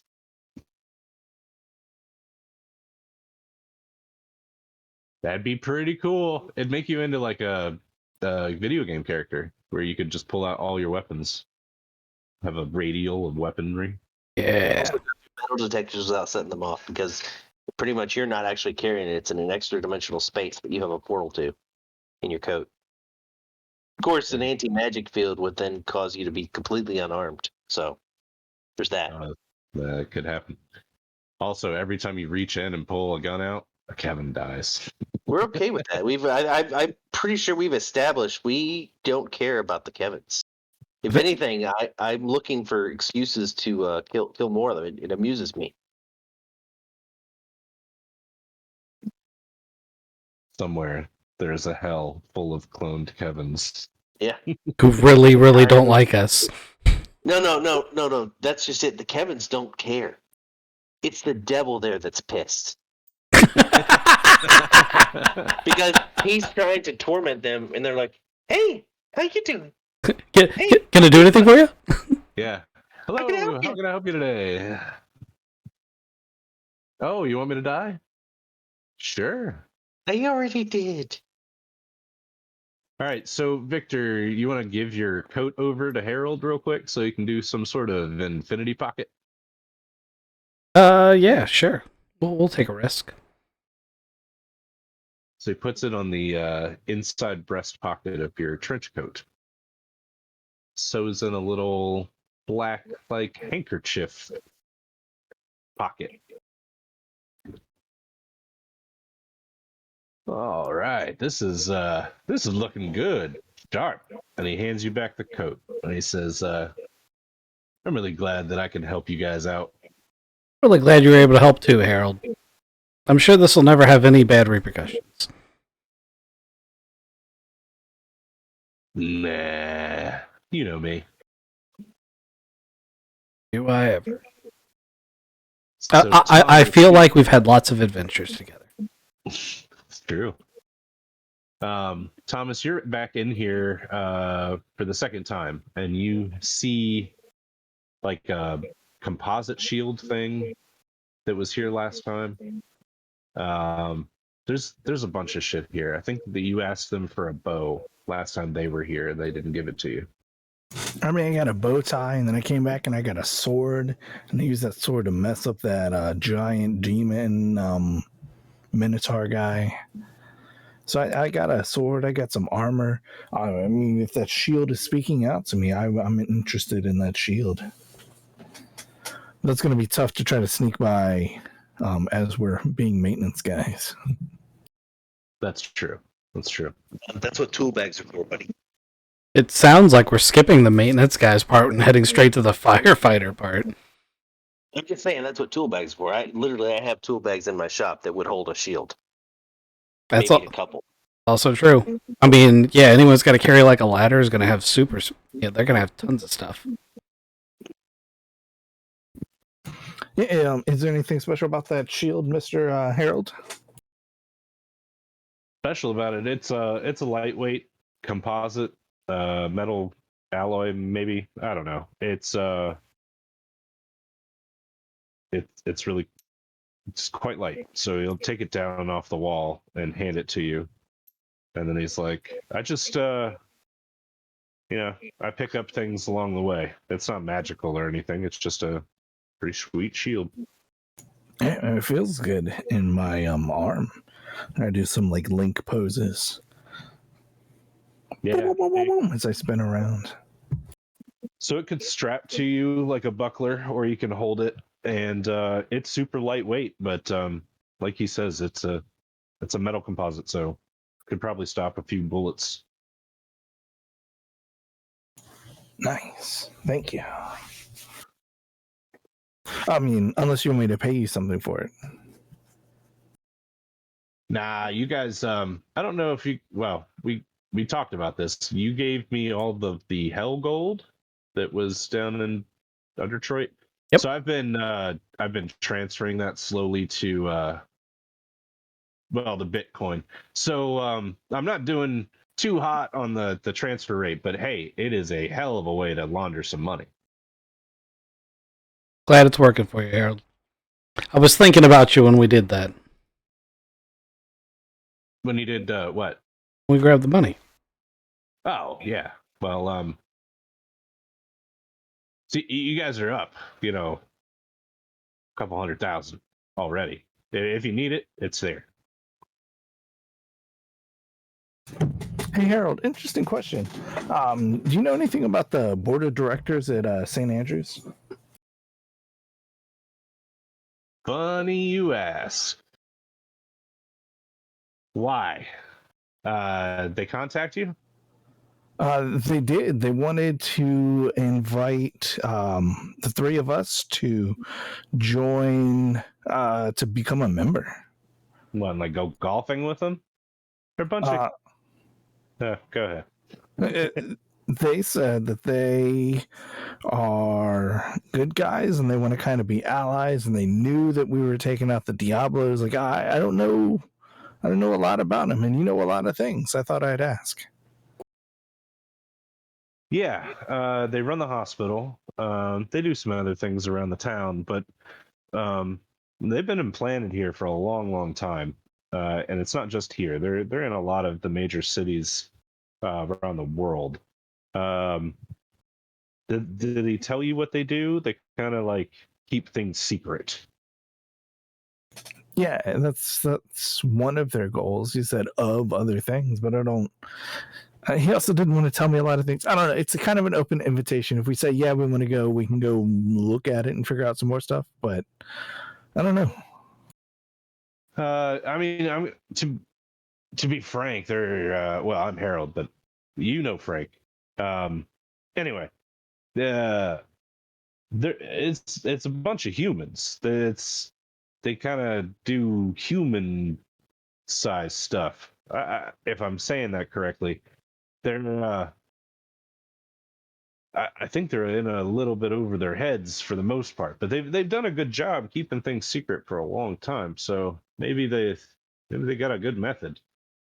If you want to guys, if you guys want to join them, that's fine. You guys could have other friends besides me and Hopper.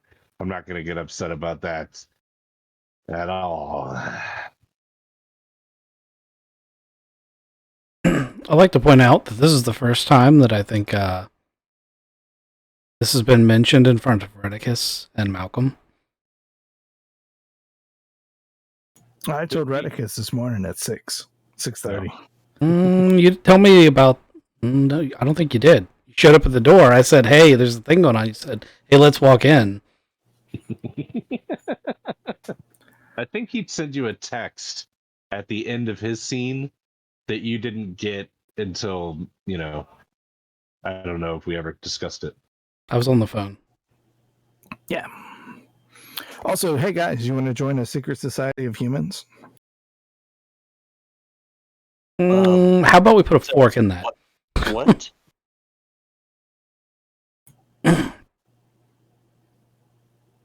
Yeah, I don't know a lot about it. Let's go blow up some succubuses though. What are we gonna do about the mind control shit? I don't want you guys to get into big trouble with them, but sunglasses, right? That's what we were talking about. Yeah, that's kind of what I was looking for. All right. Let me go in the back and whip something up. And he does like this little spinny roo, and he sits really in the same spot. He comes back around. He's got 3 pairs of Oakley shades that are way darker than normal sunglasses lenses. And he hands you guys each your pair, and he says, "Go ahead, put them on. I'm pretty proud of these. Come on, don't be shy. Put them on." Put them on. You see so much. It's kind of crazy. The lines that overlap everything. It takes your mind a little bit to adjust and perceive what's going on. There are lines that are overlapping the physical world in front of you that must be magical in some way, shape, or form. You've got fairy specks. Okay. And that's all really cool, but that's gonna like stop it from doing the mind control thing, right? Yeah, it should. I mean, you're going to be able to see them for what they really are, and that's going to help break their succubus spell. Yeah, hard to get turned on when a demon with slobbering saliva dripping things wants to eat you. Mm-hmm. And also, I'm going to take a syringe of Novocaine just to be safe. Hopper's got that in his pocket, and he looks at you, and he's like, "You want anything else? I've got uppers, downers, lefters, righters. I've got the good ganj, and I've got if you want to get a little ahead in life. You know what I'm saying?" I really just want to not be able to get a hard on for a couple hours. He punches you in the balls. He's like, "I should do it." Thanks, Hopper. I really appreciate that. I feel like he turns towards Victor and he's like, "No, I'm good. I'm good." Yeah, he lifts his fist up. And he looks at each of you, and he's like, "Yeah, anybody? I can help out." Malcolm's sitting there doing that like half bent over thing, his eyes watering. Good, thanks, Hopper. I'm gonna say thanks. I'm gonna stand up, and then I'm gonna kick him in the balls, and like off the ground, like kick him so that his head touches the ceiling. Right. He just goes straight up into the air, and then he comes back down. He's like, ah, ah, ah, ah, Good one. That was funny. ah, ah, ah, ah. He just leaves the room. All You guys right. thinking hard over there? Had to make a tough decision. Which tough decision? He's thinking better because the blood's Callbacks. Yeah, it doesn't have tripod. it Tripod's was Red okay. Deck Mandalorian right. callback. Gotcha. Now I'm tracking. We're going for the triple taint, so So yeah, if you guys all have the sunglasses on, Harold doesn't look like Harold anymore. I mean, he does underneath, but you also see the black tentacles coming out of him. It looks like he's trying to contain it really, really hard right now while you're looking at him. And he's like, "Hey, if you guys don't want to lose your minds, I suggest don't looking at me with the sunglasses on." It's like the alien from the first Men in Black movie trying to act normal. Yes. Something straining against his physical mortal the coil. one where they shot his head and it grew back. I was actually referring to the roach that was in the human skin. Oh, that's fair. There's butter. Sugar and water. Yeah, sugar, water. All right. Anything else while you're here at Harold's? Well, we're pretty well set up. We have a plan. We're gonna go hook this. We gotta go get this fire truck blessed, and then we're gonna go hook it up to the fire system, pull the cord, have fun. Is your plan to go alone, or are you going to recruit any allies? I don't think we're gonna bring any allies because we keep getting them killed. I mean, we could invite Soldier of Fortune. If he gets killed, I won't cry. He's not gonna get killed. No. Those twins didn't get killed. They were pretty crazy. Those twins were crazy, but I feel like we should save those favors for when we need them. I'm not sure that the white vampire court's going to want to help us take out a strip club full of succubuses. Since they got to have a lot of common. I was going to say, aren't they like competition for their food source though? They will be direct competition, and Lady Zaza is not approving of this kind of strip club. Oh, okay. Yep. We'll let them know. Higher class. I also don't know if they're affected by holy water, so. That's a valid point. It's a very valid point. But didn't we use holy water in the last attack that the twins helped us with? Yeah, but We they didn't let stayed them go outside in the fire. Yeah. Yeah, we didn't let them go Good inside. choices. We didn't want to accidentally expose and kill them. They basically stood outside of a door and just popped anything that came out in the head. Just piled up bodies.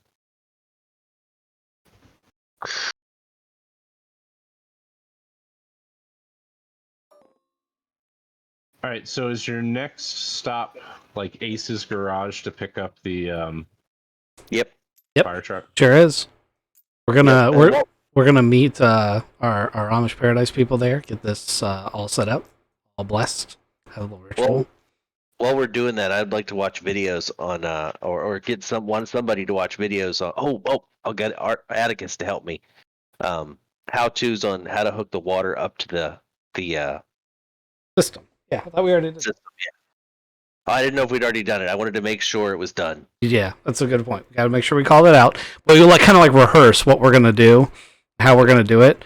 And I you we need to hook the pipe up like this, and you look up at Victor, and he's like popping up the minigun, and then popping back down, and then popping up the minigun, and then popping back down. It's like, I'm ready.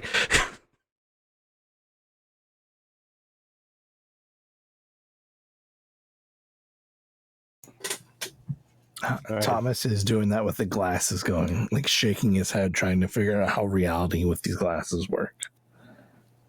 I imagine there are quite a few things. I imagine 95% of the things look the same, but the things that look different probably look real different. Did you see that little kid over there? Yeah, that wasn't a kid. No, that was a pixie. Don't look too hard. Yeah, exactly. I mean, you guys would see things that you hadn't noticed before, like trails from pixies and things like that. These sunglasses could come in very, very handy. It takes a little while to get used to it, but yeah, the things that are in the magical spectrum are visible to you now. You see in a completely different shade of light for things that are of magic. All right, so let's get I'm gonna change this street. We don't need Crossroads Cafe anymore because it's burned to the ground. If only there was a fire truck. Yeah, it's too bad Ace had the fire truck. Damn it. I can't do it like that.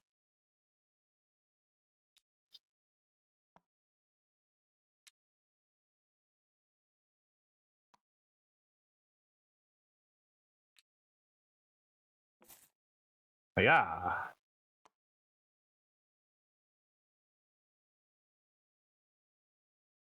That's not even the right street.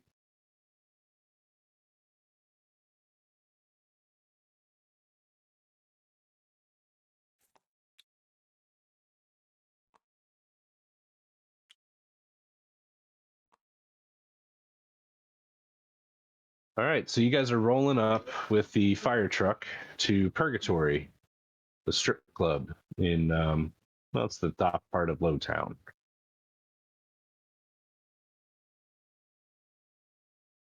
The parking lot surrounding Purgatory has a bunch of cars in it. Even though it's let's say it's 1 o'clock because it took a little while for you guys to get the fire truck and everything together. Actually, let's say it's like 2 almost. So you're not getting the lunch crowd anymore, which is good.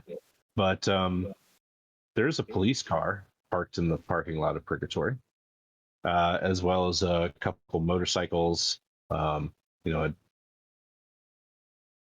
a bunch of like gangster mobiles, basically. You guys pull the fire truck up to the the service connect for the fire department on the side of the building. Say you're on the street. And the play is to what? Hook up the hose now or go inside first? I think it was to go ahead and hook it up now and bypass it. That's why we're looking up the videos on how to do it, right? Yep, Yep. yep. We're gonna do it real quick. Start pumping it in and start a fire. We could All right. start the fire first if we really thought we needed to, but Nobody's going to question a bunch of firemen working on a fireman service connect. Well, give me some rolls. Because as you guys know, they do have CCTV, Yeah, but that's and somebody is watching. like for it's after the fact. question: could we get Atticus since he was logged into that system? Can we get him to make it repeat the previous? Sure. Yeah, that's what happens. So he gets a good like 45-minute clip from before you guys show up, and he goes and he replays that 45-minute clip again. So as you guys pull up, Atticus goes, "All right, I got it," and then he hits play on something. You guys couple up the hose from the fire truck to the side of the building, and what's next move? Go inside. Yep. Yeah, I mean, if Yeah, I think we're gonna go inside and pull the fire alarm, set off the sprinklers, and that'll be that. I don't really think we had we'll go inside, find a place to start a fire that's not gonna kill people, but will make them want to move. yeah, I thought that one of us was going to do that, or we were just going to chuck a Molotov at the place. I'm chucking a Molotov, to be honest, but it might be better to go in as fire guys, and say we've got reports of a fire in the building. I'm already doing that because I'm dressed as a fireman, and it's a bitch to get out of these clothes. So I got my aviators on underneath my mask, and I'm ready to go. It also makes it harder for my aviators to get knocked off my head. Yep. So yeah, we'll go in as fire people. Maybe get Atticus to set the fire alarm off so people will start moving around. And then we'll go find a fire. Find. As I walk in, I'll just chuck that Molotov in the coat check closet. Somebody left a lit cigarette in their coat. Yeah. It was a lithium. It was a lithium battery in a cell phone. Hey, I will say maybe not do it at the front entrance, because we want the people to be able to leave. Surely there's got to be fire escapes. The place built to code. I mean, I agree, All right. but there are Here. people that aren't necessarily in their right minds. It's just that us coming in before the fires happen might look a little sus. No, the fire alarm. So we got Atticus to set the fire alarm off, and then we roll in like, "Hey, we heard there's a fire here. We got to check it out before we can clear it." So what kind of timing is there between him setting the alarm off remotely and you guys coming through the front door? 10 minutes. 10 minutes. We are efficient. This is the city of New Detroit. 10-minute response time. 10-minute response time. All right. Let me clear out the floor of some innocents that would leave in the face of Fire alarm. a fire alarm. Yeah, I mean it's an obnoxious sound. There's no way you're keeping a heart on while the fire alarm's going off. And then some things happen too, like people would go and move from their post to investigate. So they're going to try to find out what's going on. I mean, if Atticus can set off the fire alarm, he can set off the sprinklers. Yeah, in 10 minutes, is that what you want him to do? I mean, yeah, I guess Yeah. if we don't actually need to set fire anywhere, so we Yeah. can just. I don't know if that's what you want to do, but What, my thinking is, why wait the 10 minutes? Go ahead and turn on the fire alarm, and then like 30 seconds after the alarm starts, turn the sprinklers on, because that holy water is going to really irritate some people. And the civilians will have a head start for the door. yeah, okay, that's fair. That makes more sense actually. And then we'll roll in and just be like, "Yeah, it's a fire. We're here." Yeah, I'm totally here. Why are you thinking? Who's worried about response time? You're on fire. All right. Be reasonable, man. We don't seem out of place until they go, is that a hammer instead of a fire axe? Oh, what shit, I'm dead. Yeah, it's a fire hammer. So a few things happen really quickly. After the fire alarm klaxon goes off, some people get up and move. Then the sprinkler system goes off. And Atticus sees all this stuff, but you guys aren't really seeing it. But you'll hear Atticus tell you what's going on. Sprinklers go off. More people kind of seem disgusted for a couple seconds until they realize that things are going terribly, terribly wrong up on stage. Because every succubus that has been hit with this holy water is no longer the beautiful, supple queens that they were.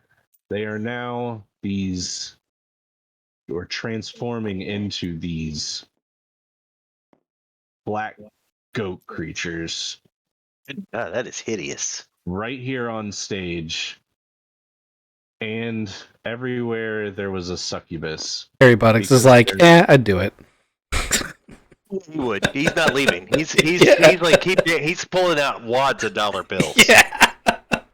He's like, I've had worse. Okay, so other things that happen very, very quickly is more people vacate the premises. No. Yes, there's a mass stampede, and I'm telling you, it's not just people; it's the human bouncers that were employed with the strip club. They're leaving too. They're just straight up noping the fuck out of here. There are straight up gangsters that. Oh, I'm sorry. They actually start shooting. I meant for them to shoot. So That makes sense. That makes sense. Yeah. They just start opening fire. These guys take cover behind these chairs. Yeah, the gangsters are shooting. One of the gangsters turns to the other one. He's like, you were making out with that. I did more than make out. He says with a horrified expression on his face. I feel like Harry Buttocks is really into it, but can't maintain an erection. He's just a mess. Like he's been there all day, and they haven't got a thing out of him. It was actually it's all of his money that he's been throwing up on here. Yeah. Now he's just like, you fucking teases. You could have done this the whole time. Yeah, right. Now you really look like my mom. This is great. Okay, so like I said, some things have changed in here. If you weren't tracking, people have left. Some people are trapped. So these two. But yeah, I'm guessing probably 30-40% of the people in here have now fled. And you guys come through the front door, and instead of the extremely attractive succubus, you get a black goat that has killed this bouncer, because as she changed, this bouncer was like, whoa, what the fuck? And he tried to get away from her, and she slammed him up against this wall, and he is now a splattered smear on that wall. And this black goat is a little bit bigger than that. There it is. So you come through. It's pouring water down. You're in your firefighter outfits. You threw a Molotov into the coat check. I don't think that's necessary. Okay. Well, I think initiative is necessary. That is absolutely the case. What do we roll for initiative again? So in this game, it is your. It's an approach roll. How you want to approach this scene or this fight. I'm coming in hot. I'm going for focus because I think that's the main shooting skill. Yep. Cool. Okay, so that gives me a 4. I'm kicking the door in. I'm behind him because he uses hammer to open the door. Twin Ingrams. Not that it matters, in this system, all guns do the same damage, but for flavor purposes, Right. there's a Mac 10 in each hand.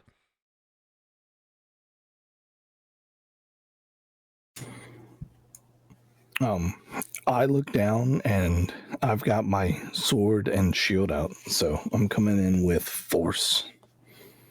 Excellent. What'd you get? A 5. And Malcolm, what'd you get? 4. 4. We are tied. I'm gonna roll the baddies.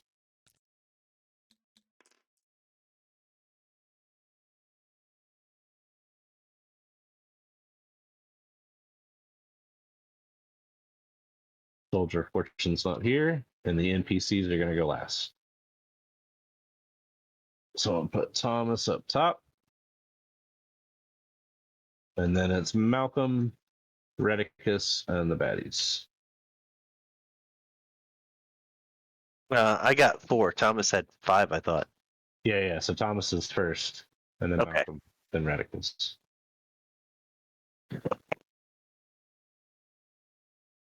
I got 4 too.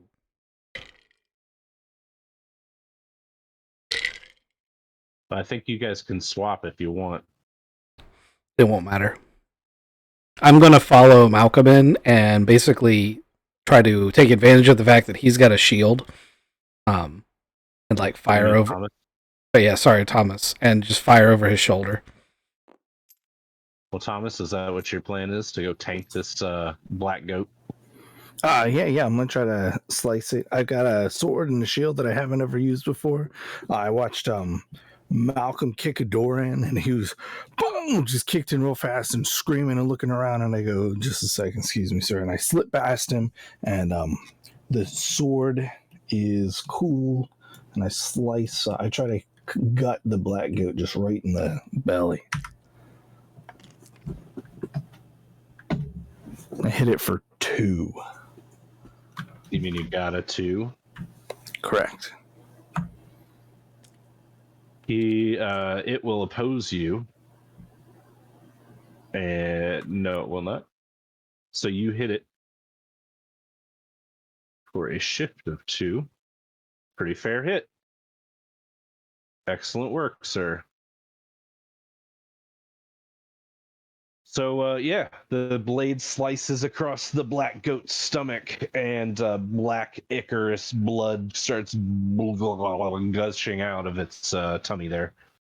And it bays at you with this demonish fucking bat. But it sounded way worse than that. Malcolm? Or Redicus? Whichever one wants to go. You want to hit him with a hammer or you want me to shoot him? Either one. I can go after you. You can go first. I don't care. I mean, I'm just going to come in behind Thomas and pull the trigger. Sweet.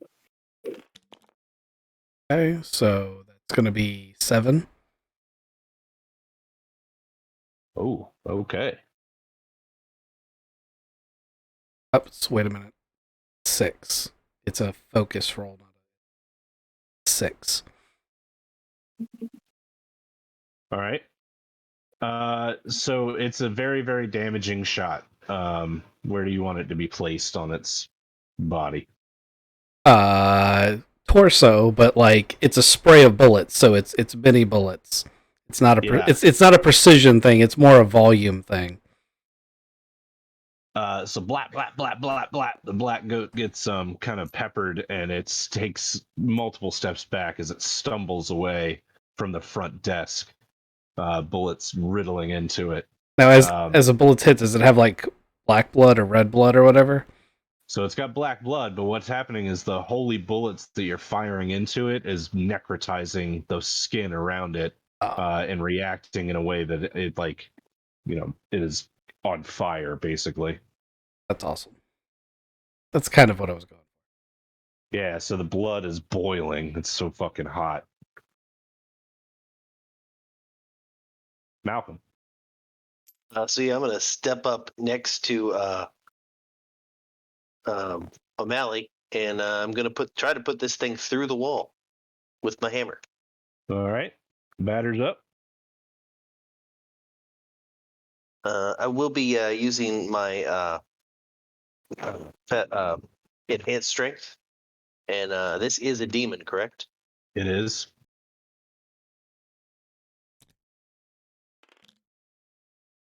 That's an 8.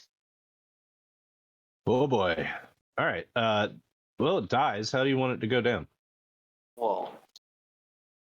Or if the wall is too strong, it is hit hard enough as if it could go through the wall, but either the wall or its body is going to give. Yeah. So there's a massive slap and crunch as this body kind of crumples up, and the wall gives way. This is a both give kind of situation. You come around this corner here and survey the chaos that is happening inside Purgatory. There are 2 bartenders here that are huddled down. They're hiding, not wanting to be in this situation at all, but seeing no way out of it because this black goat here by the front desk was keeping them from leaving. I'm going to shout that the door is clear now. Please feel free to leave. We've Okay. got this under control. Yeah, absolutely. 100%. They're going to move on their turn and leave. But the baddies are going to go first.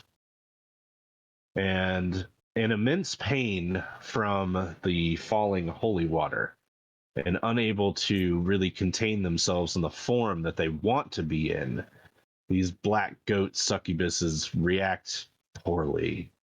This loaded college kid with a backpack full of his daddy's cash gets wrapped up into this black goat's grip and crushed. There's just blood and gore everywhere. These gangsters do what? Tentacle titties? Yes. Nice. This old man over here, he just dies from a heart attack. That's fair. He was already excited, and yeah. So these gangsters, they've been shooting at this black goat and really just pissing it off because they don't have holy bullets. But they're fighting. Damn it, they're fighting for their lives. We'll say it is covered in holy water, so their bullets would have some effect. Oh, good point. Good point. Okay. They might get one. They are actually piercing through. Right. Which then lets the holy water leak in. Yeah. Let's see if they make it. I'm gonna go ahead and give them a roll. That's fair. Fair assessment of the situation. Unfortunately, their roll was awful. Well, they're holding the gun sideways is the problem. They just need 5 minutes with Redicus, and Right. we can tune them up. But they're not going to make it, and that's okay. They're gangsters. All right. Unfortunately, you guys are in the line of sight to see hairy buttocks get wrapped up in tentacles as well. He's not crushed. He is taken hostage. That's not going to work for them. The first time all night, he's got a heart on. Yep, he's kind of into this. I feel like at the end of this, that black goat's gonna be, please kill me, please. It's so gross. So much hair. And he doesn't wash. All right, so that was their reaction. there's also a reaction that goes on with Dagon and Ada over here. Ada is actually going to leave. You guys may or may not see her. Hold on, let me check your line of sight here. Yeah, I'm going to give you a chance to know. Actually, Atticus was on the CCTV, so he's going to say, Ada's making it to the back door. Redicus, Amalia, Ada's going out the back door. One of you want to go around and grab her, or If I go around, it won't be grabbing her. you know what I mean? Yeah, the water might cut off in a minute, and I go out the door.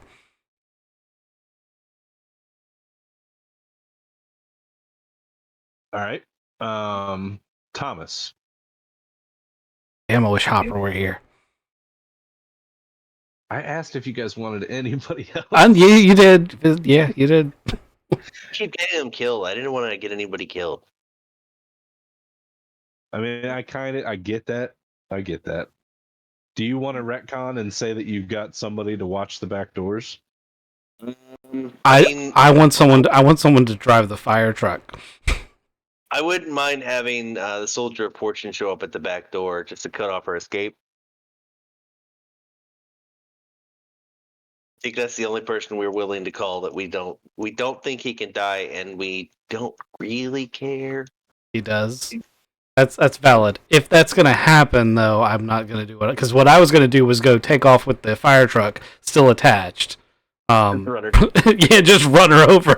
Yeah. And if I had Hopper, I was gonna be like, okay, well, she's gonna get shot, but not by my handguns.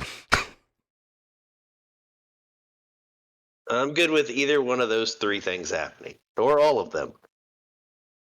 I'll tell you what. I'm gonna have the Soldier of Fortune come in here,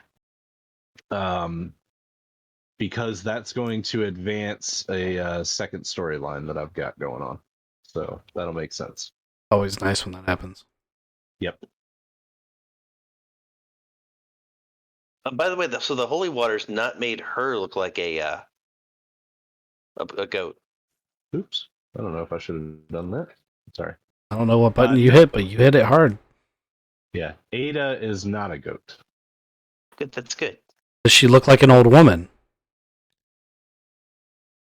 No, not the holy water would not make that happen. Affect her. Okay.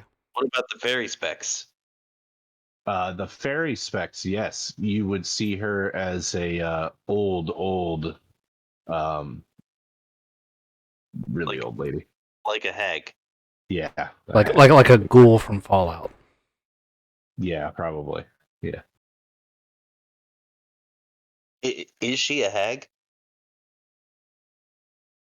More or less, yeah.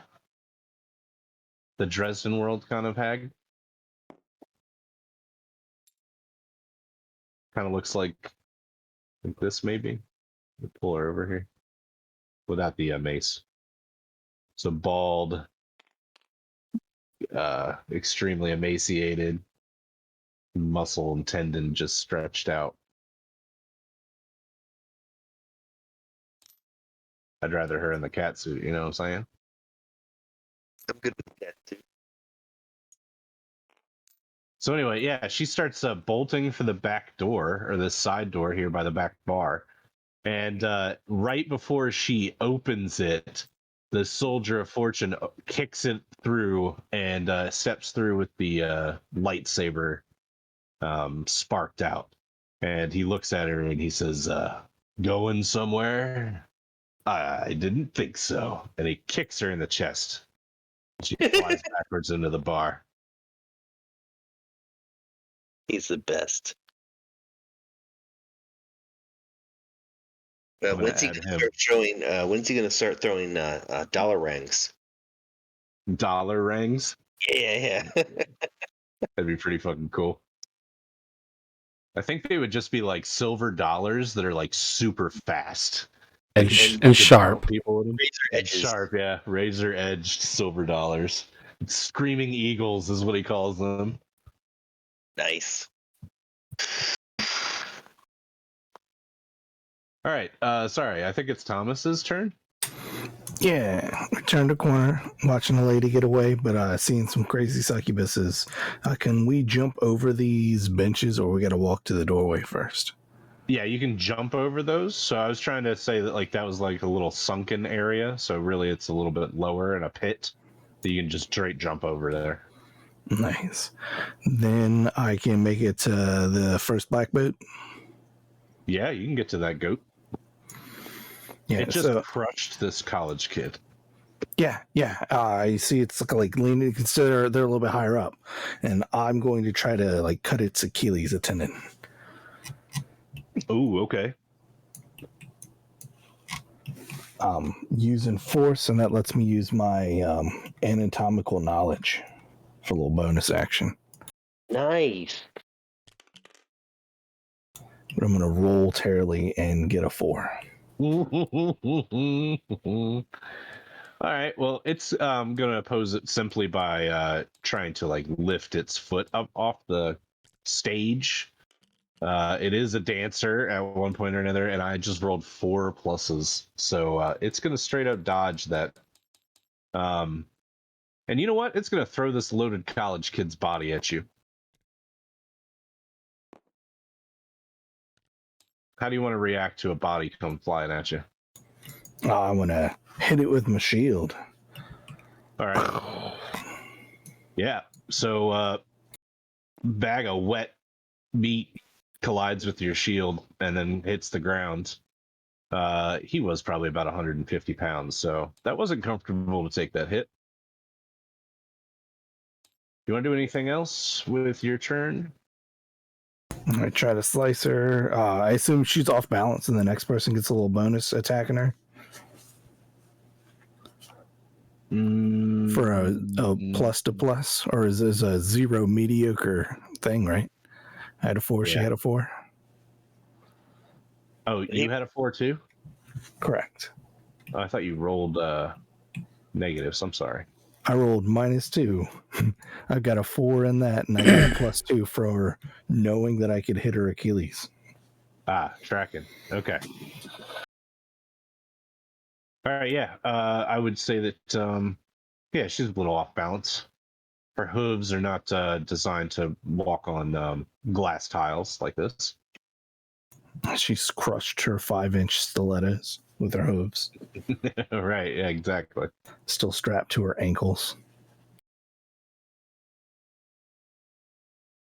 Is it Beetlejuice? No, it's Hitchhiker's Guide to the Galaxy, where it's like the really fuzzy legs, the fishnet stockings, the weird.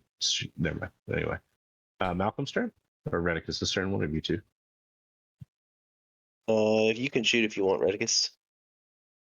All right, so I don't want to shoot through my buddy. How far can I make it? So if I want to come along this. Yeah, I'm judging these in like massive like areas. So if you want to move from this area to this area, that's what you can do in this turn. Or the main stage areas also. I want to stay behind this cover, since he's jumped in there. But I would like to get to the point like where I can shoot past here without hitting him, Perfect. or having an angle to hit those guys. Yeah, if that's where you want to be, right there, you can do that. I'm gonna shoot this one. Okay. I'm gonna assume that Thomas knows what he's doing and totally has this handled. You keep doing that. You did that with a squirrel too. I sure did. I'm gonna roll a +8. Oh boy. Pretty good. Yeah. That's my second one of the night.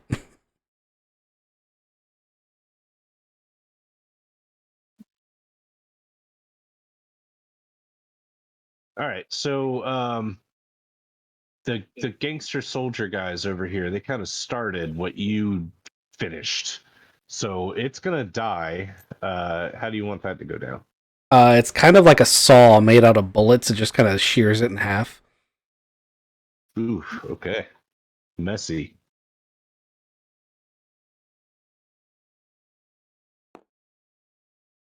That's number 2 goat down.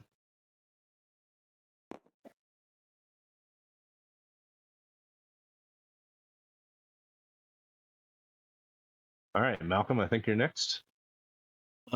Yeah, so I'm going to come barreling through here and into this thing and attempt to. I can't put it through a wall because there's no wall to put it through, but I'm going to try to launch it as far as I can, like with a charging uppercut. Okay. And yeah, I've got my super strength and my demon slaying skills going. That's a good roll. I'm giving it a -2 All right. to it being off. So I get a +2. No. It's trying to oppose you, and I'm giving it a negative for being off balance. All right. I rolled 10. Okay. I got a 3, so that is a shift of crazy. 7. Yeah, so some epic shit happens. What happens? Well, my goal was to hit it, come uppercut it across the chin and launch it across the room.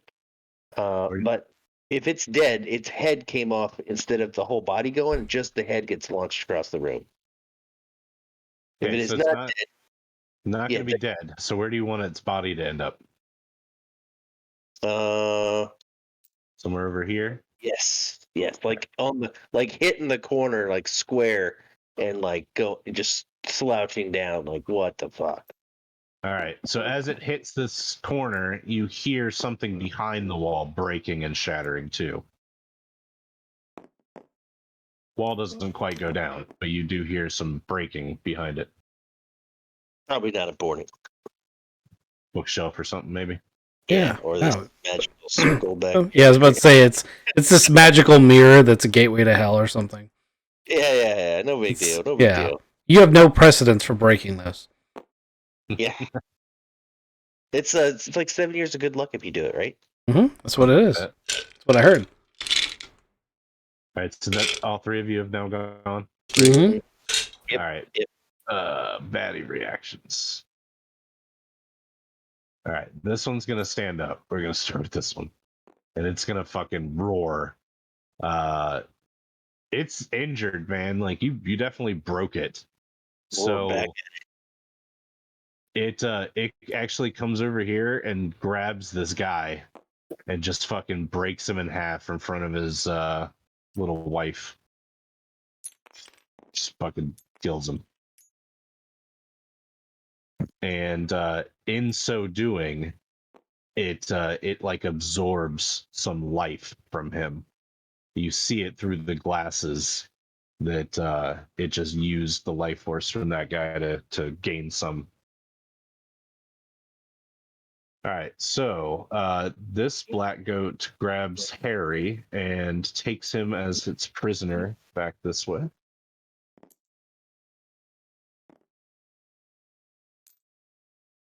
And we'll get to, say it gets to the corner.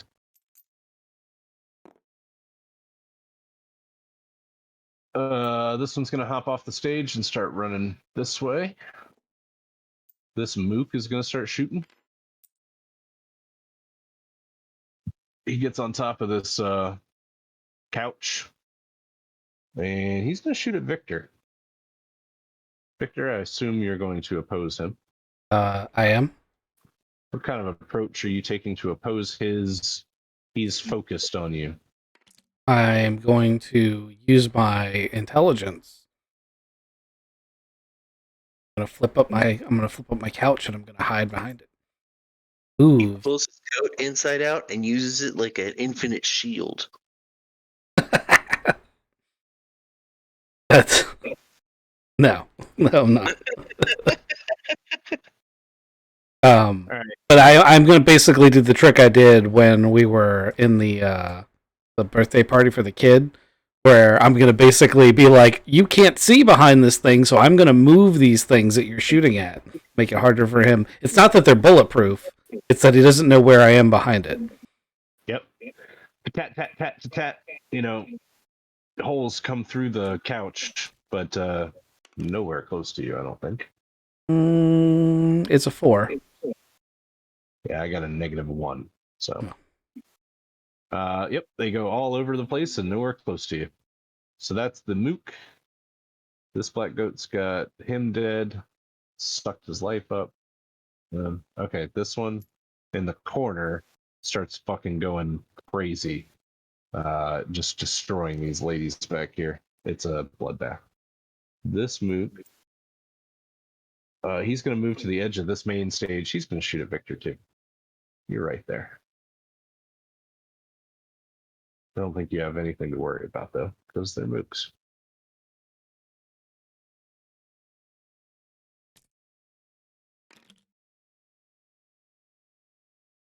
Never mind, he got a 4. Okay. You can oppose him too. Same kind of check. You want to roll it? Another 4. All right, so that's 0-0. So he can, as the attacker, he can force an advantage or something like that. What is that? I remember reading something about the way that grapple works, but I can't remember how it works for Attack does not harm the target, but he gains a boost on you. Okay. Okay. So he's got you pinned down. He's not going to have kneecaps next session. Yeah. But right now he's got you pinned. Between the two Diablos mooks, you're pinned down behind that couch. All right, there's just mayhem going on here. Uncle Dagon comes around the back of the bar. And these two start walking this way. That's where they get to. All right. Soldier of Fortune. Shit.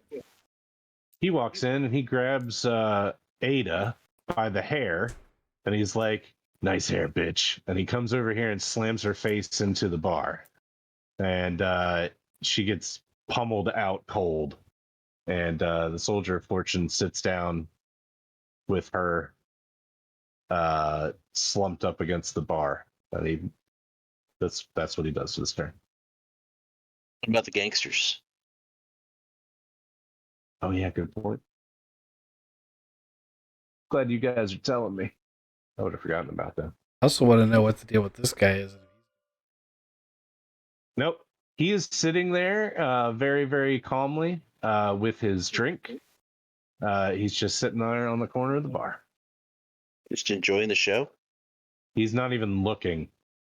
He's just sitting there drinking. These gangsters actually start making their way back towards this corner. Oh, wow, They're gonna they are smart gangsters. Yep. They're We gonna may be hiring. We may be hiring soon. yeah they might get to live. I'm gonna transfer him over to the other campaign. That's fair.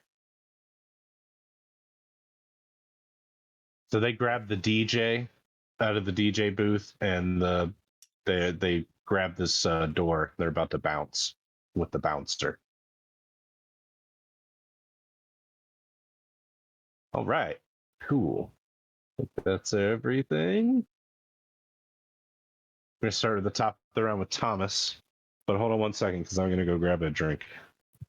Anybody need to take a bio break? Yeah, I'll do that. All right, I'll be right back.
I have returned.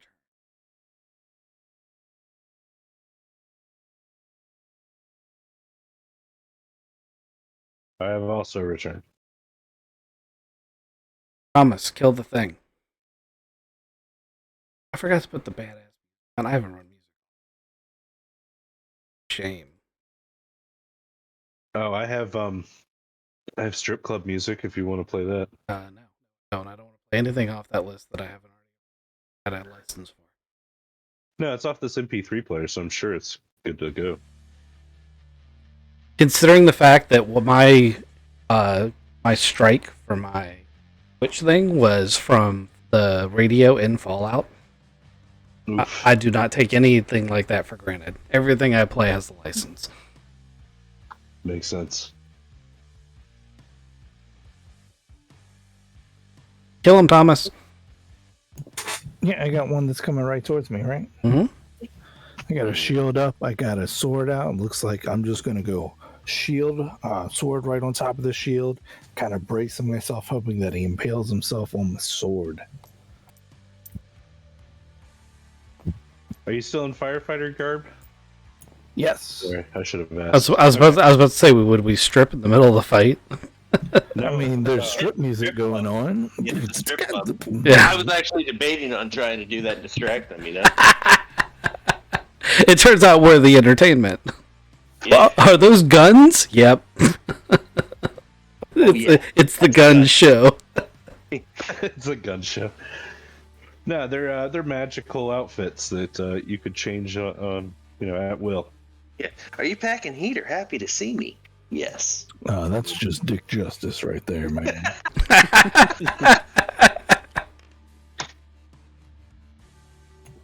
I got a 6 To hit this goat. to hit the goat. All right. You're gonna hit for a shift of 3, I think. That's good.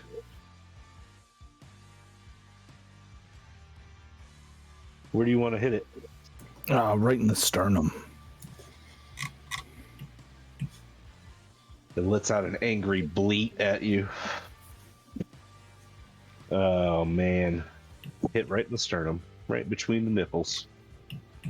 The gentle tits. Tentacle Yeah, nipples. Yep. Yep. They're like 8 feet apart, but right in between them. It's like a sag, except that they're prehensile. Malcolm or Redicus, which one do you want to go? Shoot. You don't want to kill this guy first? Go for it. I pick up whatever. I do clean up. Oh, I'm gonna take care of this mook. So this mook that can kind of see me thinks he hears me say something like "Sorry, Kevin," and then I'm just gone. And then I appear over here. He doesn't see me because he's looking over there, and then he dies, assuming I don't flub this roll real bad.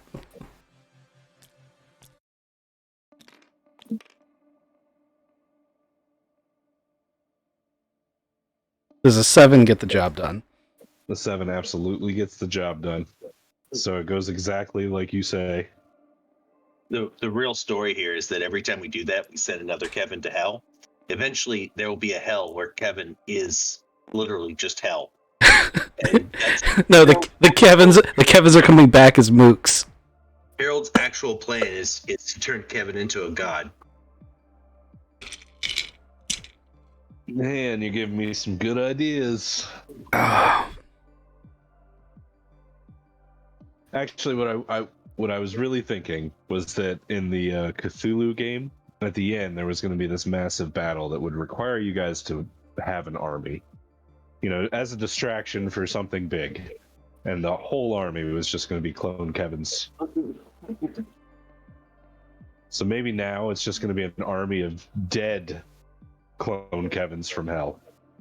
Suicide bombers, I think, is what you want to go with there, because you don't want to put a weapon in their hands. How can I book? No, because they're Kevins and they'll want to test it. All right, army is online and army is offline. Whose army would it be, though? Would it be Harold's? I think it would belong to its own, like, hell pocket dimension. I'm telling you, you're going to create Kevin, the god of the underworld, only because whatever was ruling it is like, I'm out. This isn't worth it. Just because of the Rick and Morty situation. One of them has to be a genius at one point. Mm-hmm. Out of an infinite Kevins, one of them has to be a genius. All right. Who's going now? I think it's Me? yeah, you. I'm going to step up and again. So I see that he hit him right between the tits. Yeah. I'm going to try to use that to cleave it in half by pushing its head down through the cleave. Okay. You're gonna step up and tee off on this thing's head.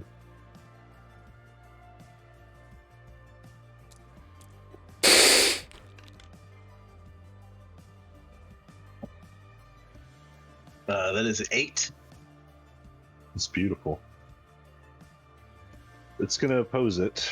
Let's see what happens. God.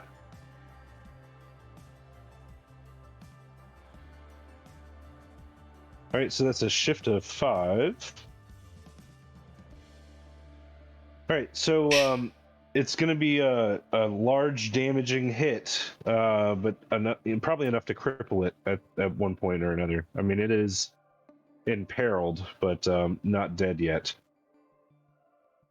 So you probably crush an arm or two, maybe its head down into its body, but it's going to survive this blow. I broke its neck, but Okay. that doesn't necessarily kill it. However, it's now looking straight up at the ceiling. Right. The head is just lolled back because it's so top heavy, and it's just staring at the ceiling. Okay. We'll take that.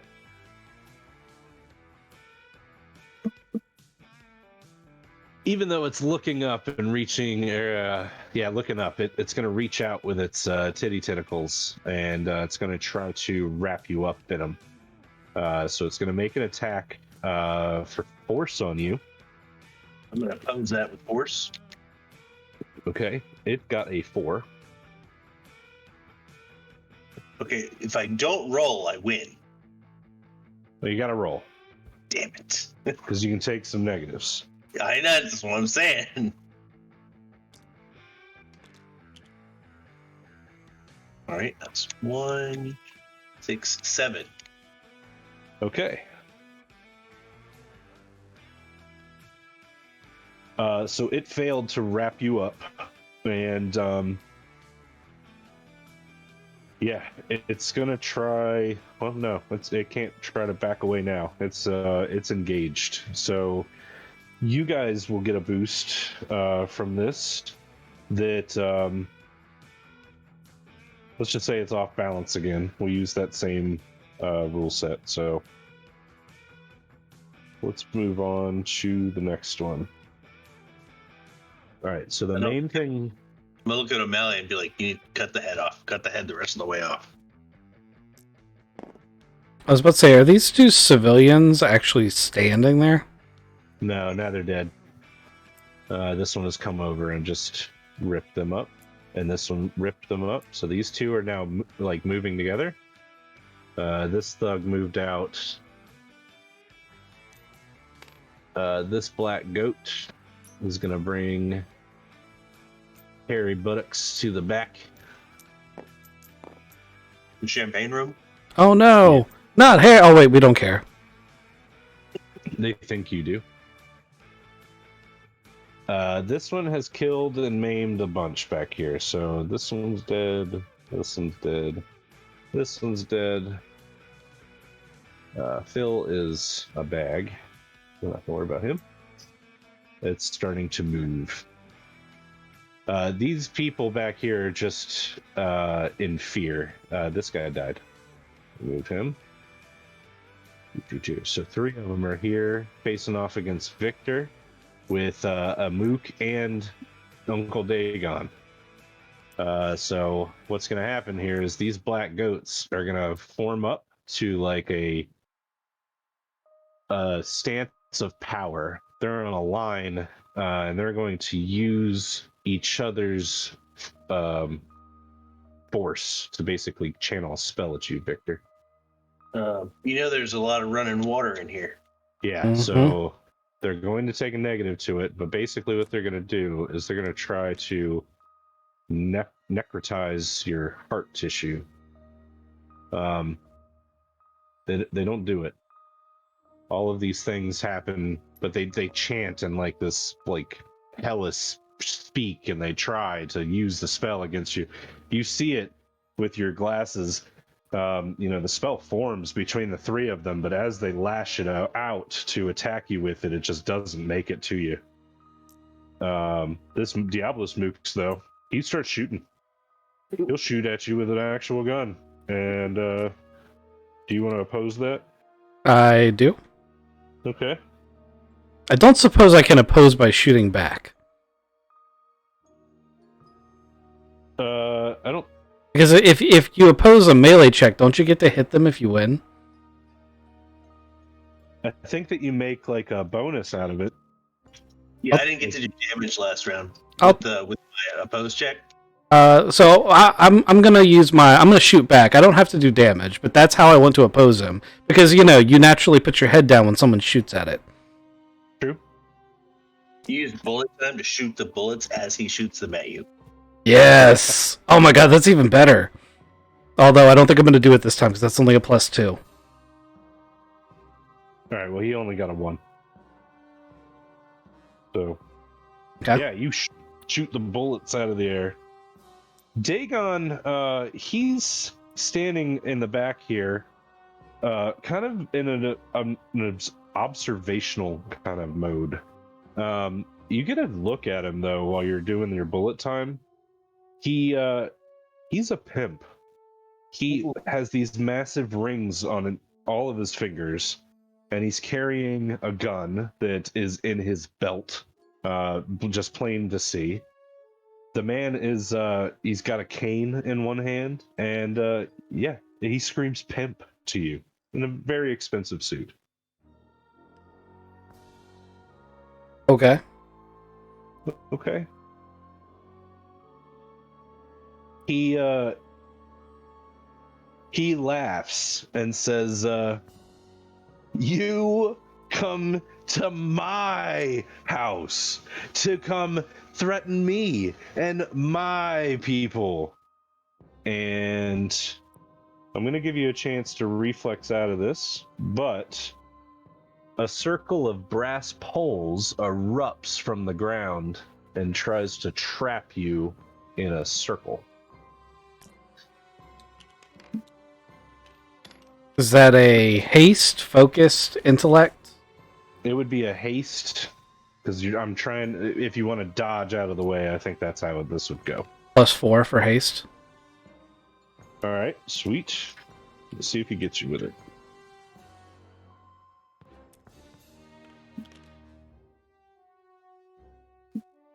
God fucking damn these rolls, man. So he got a 4 and you got a 4. So this isn't going to hit you. You're basically going to be behind it, though. He erupts it right out of the floor in front of you. And they stay there. Cool, extra cover. And shoot through those, right? You might be able to. If you take your time. I'm not going to. I have a different. Did I do the Soldier of Fortune this turn? You did not. He's over there. He's over there with his date rape victim. Yeah. So he's got a pair of handcuffs. He's going to handcuff her to the bottom of the bar so that she can't move, and then he's going to stand up with his lightsaber and come walk over here. To Uncle Dagon's, comment, I'm gonna be like, that's a lot of the shit talk your dad said before we killed him. It was his dad, right? No, No, it was his brother. Brother? brother, yeah. Yeah, brother said before we killed him. Brother or nephew. I don't remember if I figured out which one it was. Yeah, he's dead now, doesn't matter.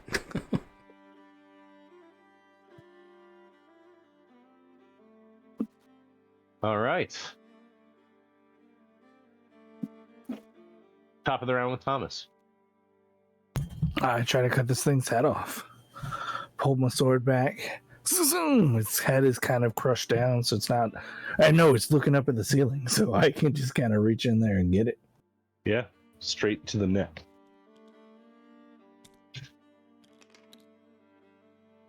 I got a +4. Is that counting the bonus? But I'm not. I get 3 anatomical knowledges. I guess if I'm surgically removing its head, so I'm gonna get a +2. I'm gonna get a +6. You also get a +2 because of the Head being tilted back. and it tried to attack us and it Yeah. didn't do well. Okay. Oh, Well, yeah, then in that that's case, off that's a balance. Yep. +8. I feel like its head comes off. Maybe. Yeah, it's done. Its head does pop off in a fount of black ichor blood. It's dead, Jim.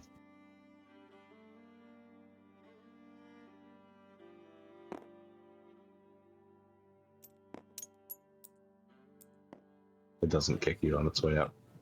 I feel very pleased as I kind of look over and try to nudge Malcolm's elbow as I'm holding the head of a black goat. Yeah, Malcolm is not even looking at you. He is he's charging off to take out the one he tossed into the wall there. Ah, okay. Literally superhero leap right into it. I like it. He just watched it kill someone. Yeah, do it. Do it. So it's going to try to dodge out of the way, and it's going to be too slow to do so. I think. I got a 3.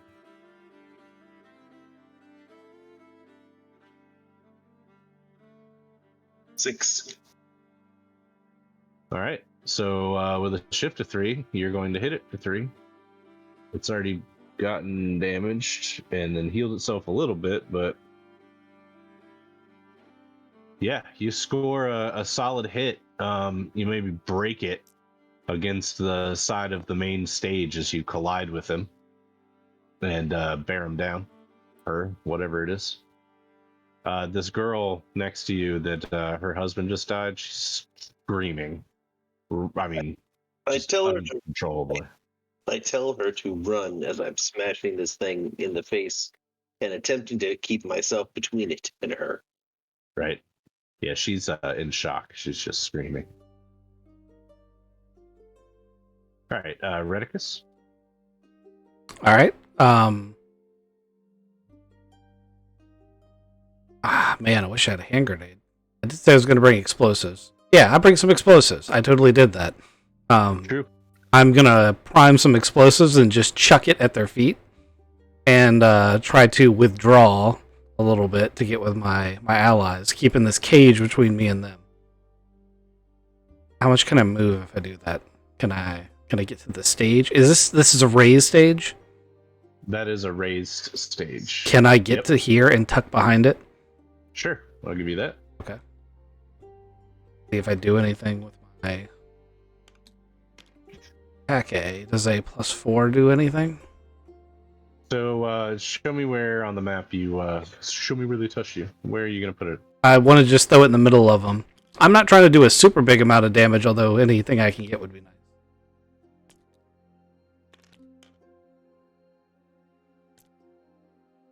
They were just a little bit too close for my ranged comfort. All right.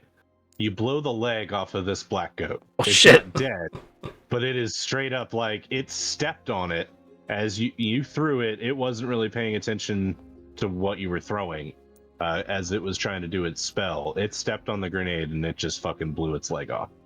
Unfortunately, it blowing its leg off means that this one didn't really get hit, and this one, I mean, barely got anything. But this one goes down, It's not out, but it's on the ground, just oozing black. It's gonna start pulling itself by its arms like those creepy robots in Fallout. Yeah, the little tentacles are like pulling the chair towards it and stuff. It's gonna be using its titty tentacles to as a third leg. That's what it's gonna have to do because it's missing a leg, so it's gonna have to hold itself up with its titty tentacles. Yeah, I mean, it can't lean on that leg at all because that's an open wound and there's obviously holy water all over everything. So, I mean, it fell down in the holy water too. yep.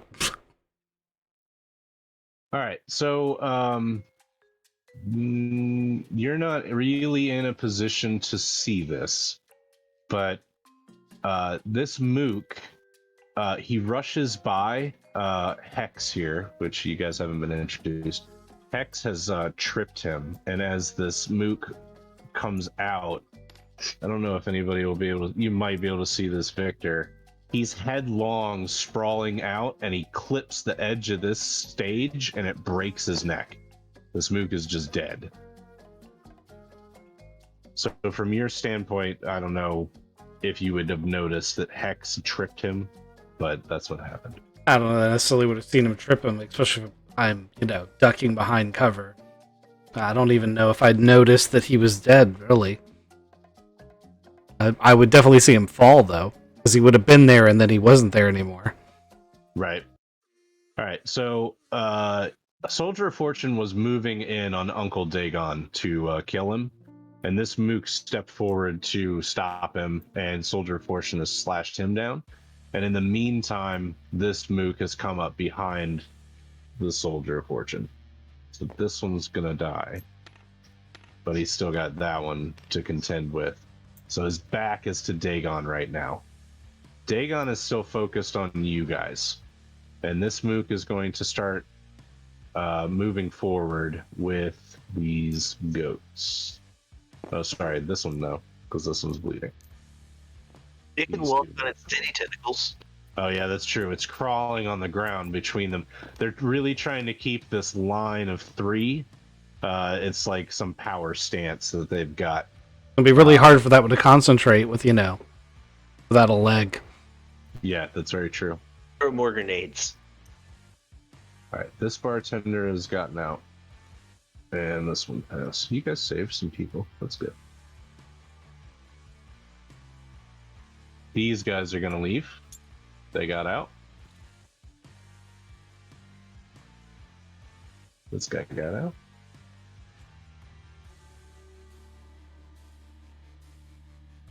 Things have gotten too weird for some of these guys.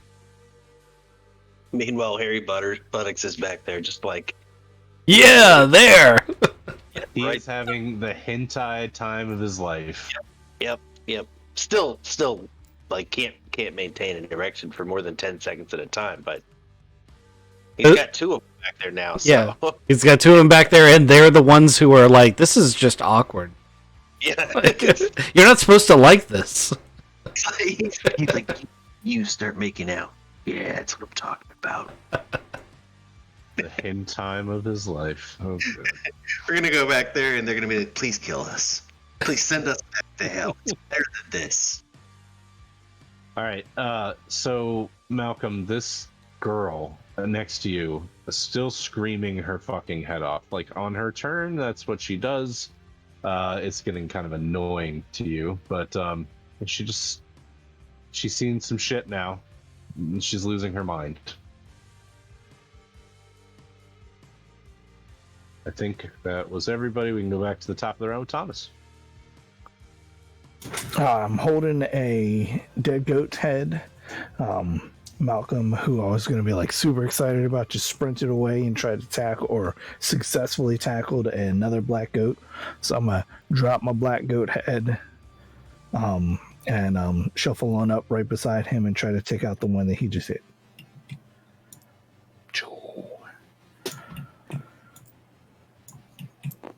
Good on you. All right, yeah, so he's tackling it, so it's got a little time out. I'm going to sneak all the way around. Oh, nope, missed it. All the way around behind it, and I'm going to try to cut it from the back. Get in there from behind. Yeah, that's what Harry Boddocks would say. Mhm. Yeah, That's what he's Yeah. actually saying right now. yeah, that's fair. That's fair. Yeah, use that tentacle titty all the way around, please. I got a +4. Nice. Let's see. He, she, it. Not good. Not good. All right. So I got a 3.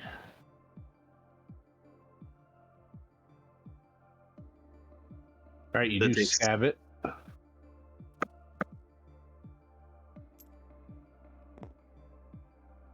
Where do you stab it at?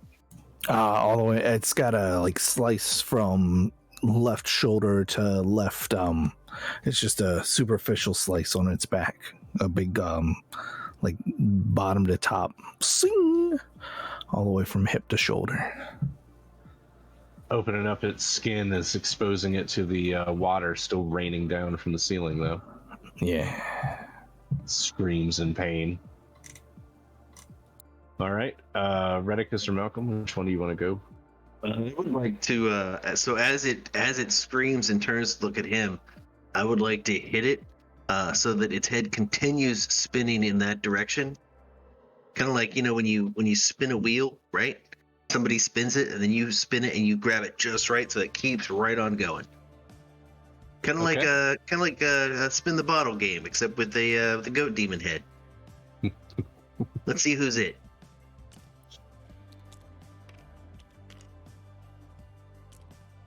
All right.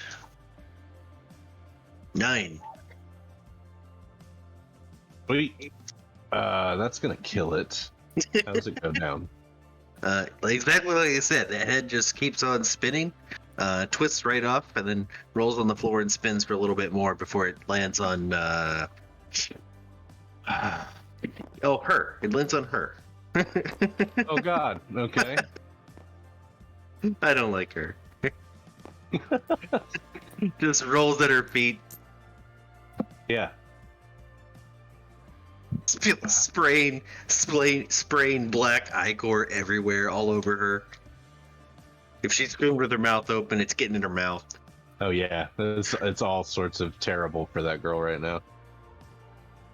And then, I'd like to move.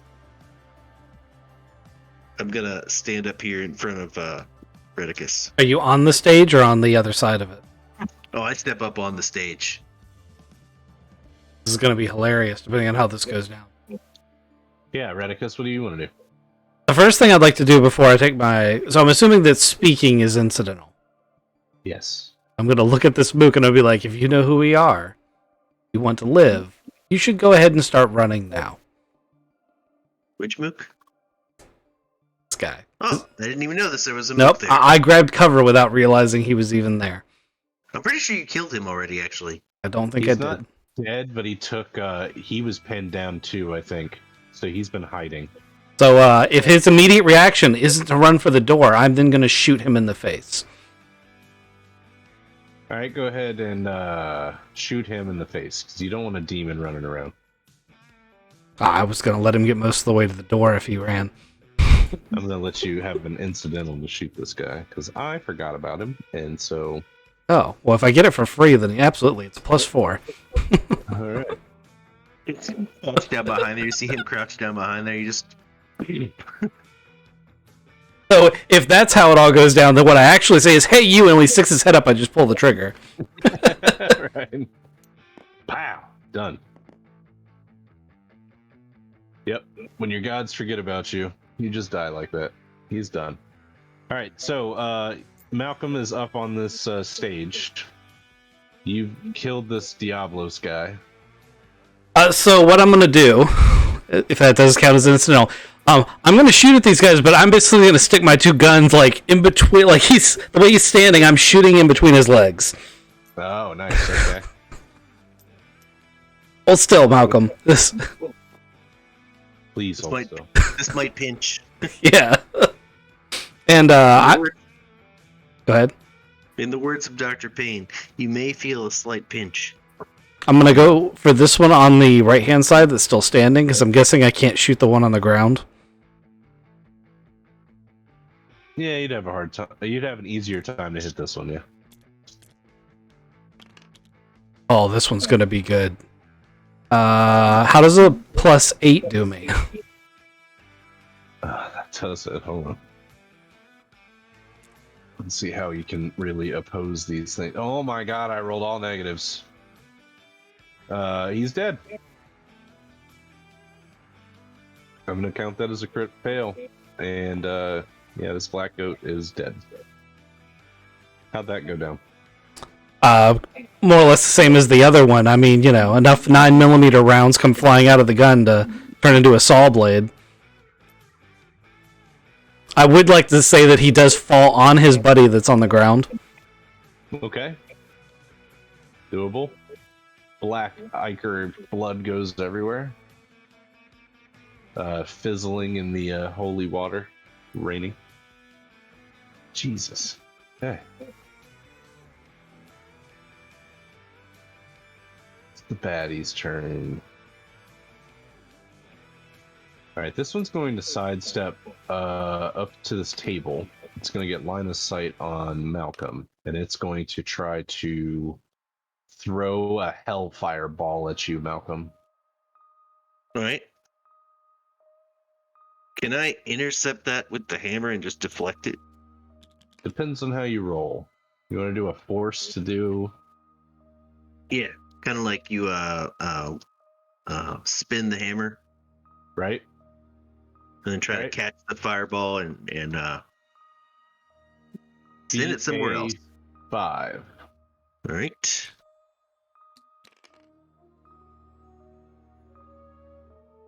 It's 1, 6, 7. I got a 7. All right. I think that's good enough to... Yeah, this fireball comes whizzing at you. You've spun your hammer and deflected it. Not into an opposing like attacker, but where do you want the fireball to go? So I'd like to.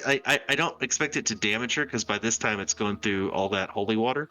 But I'd like to throw it back at her, and maybe she doesn't know it won't damage her and flinches, giving an advantage to whoever hits her next. Okay, Kraken.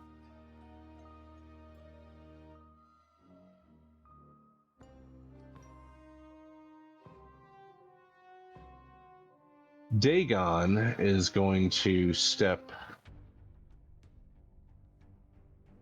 No, Dagon is going to address the Soldier of Fortune, and he's going to say, "What is this? What are you doing here?" And the Soldier of Fortune gives him a big toothy grin as he fucking slaughters this mook, and then turns around and looks at him, and he's like, "My friends called me in their time of need. I came." And Dagon's gonna say, This is treachery. This is treasonous. This is against everything your father wishes." And Soldier of Fortune laughs. He says, "I don't give a fuck what my dad wants," and steps forward, and Dagon steps away from him. And they're doing like this little dance around this stage where the Soldier of Fortune is about to kill Dagon, and Dagon knows it. And is not happy with it. This mook starts shooting at the Soldier of Fortune, and he misses. And this black goat stands up off of his friend, who is now dead.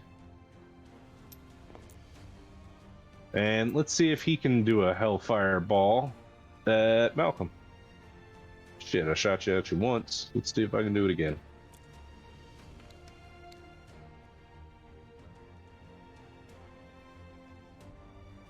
I got a 6 this time. Can you oppose it again? Are you muted? Yes, I was. I'm gonna pose that. Yes, I don't really want to get hit by a hellfire bolt. Yeah. That seems like it would suck. You're also kind of protecting Victor here. Well, I'm imagining it's area of effect, so I really don't want him to get hit. Yeah. I got a 5. Ooh, okay. So, yeah, Quite- you're You're gonna get heated up here. Take a damage tick. All right.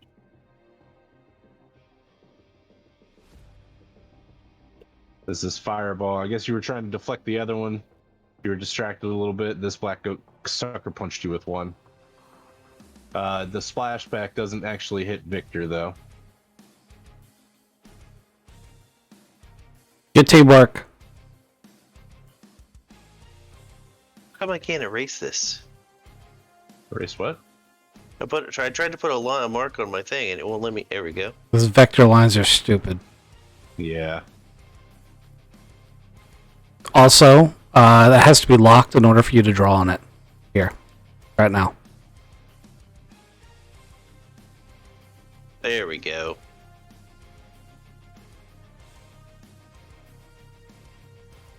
Just for flavor, Hex, this guy in the corner, he's gonna stand up and very nonchalantly start walking towards the door. And he looks at this girl, Ada, and he shakes his head, and that's where he's at. He's addressing her somehow. Alright, I think it's Thomas's turn. I'm pretty far away. Can I make it to any black goat? Can I make it anywhere? So you can move into an area. So from this main stage table seating, and the main stage is one area. There are 2 black goats in the back. You're closest to them if you want to go back there by yourself. They've got hairy buttocks. You are also to the point where you could go into the back room if you wanted to. You don't know what's in there yet. I mean, it's all on you there, bro. But like, saving Harry Buttocks' life ain't worth you going in there. Yeah, I want to like sprint up to the front and jump down and try to get his. Oh, that one's flinching. Cool. See, I want to. Also, I feel like if you went in there to help Harry Buttocks, he would fight you. Yeah, I mean, all you hear is giggling out of him. Yeah. Mm-hmm. I want to like jump from the main stage, hit that little table, and hit the flinching black goat right in the throat. Love it. Okay.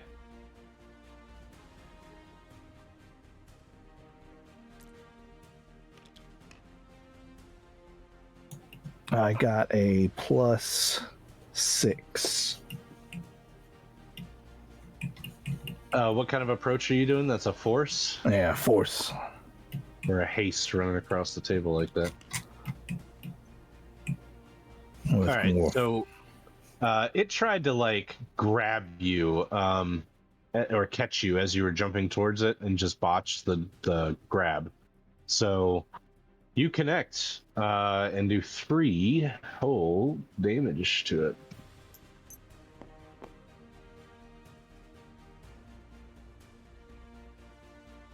It's a good solid connect with that sword. Ichor comes splattering out.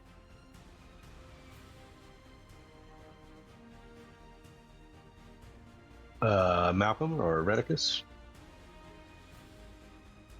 So the one that just hit me with a fireball. Yes, this one.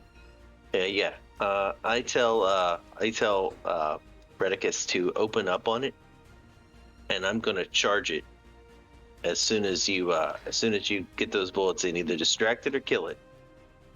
Okay. I do that thing. I do lean out to shoot this one rather than shooting between Malcolm's leg, because I know he's about to do his superhero thing, and I don't want to accidentally shoot him while he's doing it.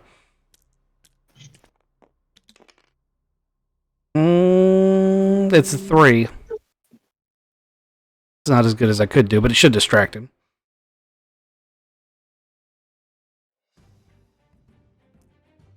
Oh, Is that the one-legged guy? no. Okay. Which one's dead then? I thought there was one on top of the one-legged guy. It was. And then he got up, and I thought it was him, Yeah, but maybe it's the other one. So the one-legged guy is dead. No, he killed the one-legged guy's not dead. Yeah, the one-legged guy was the one I couldn't shoot. I criticaled on the guy next to the one-legged guy. Oh, okay. So this is one-legged guy. Okay. Well, then he should have gotten... Yeah. That guy might be dead. Fine. I was hoping it was this guy so it could be like, you know, it's off balance. So obviously he falls over. Well, this 3 goes to a 6. Okay. That black goat is way closer to death.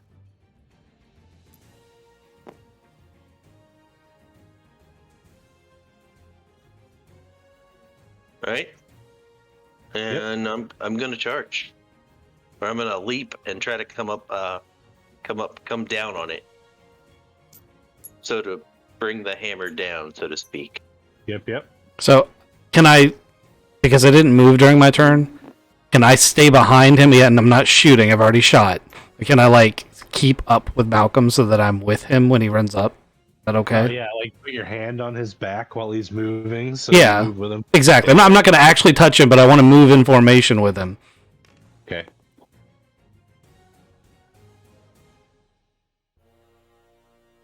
Oh yeah, because he jumped off the main stage. Yeah. I got a 5. You got a 5? Yep.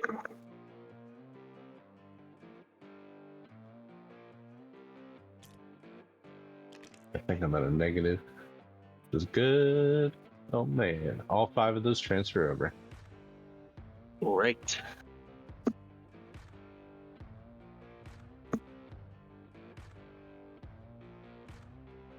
This one's now looking worse than the one that Thomas is working on.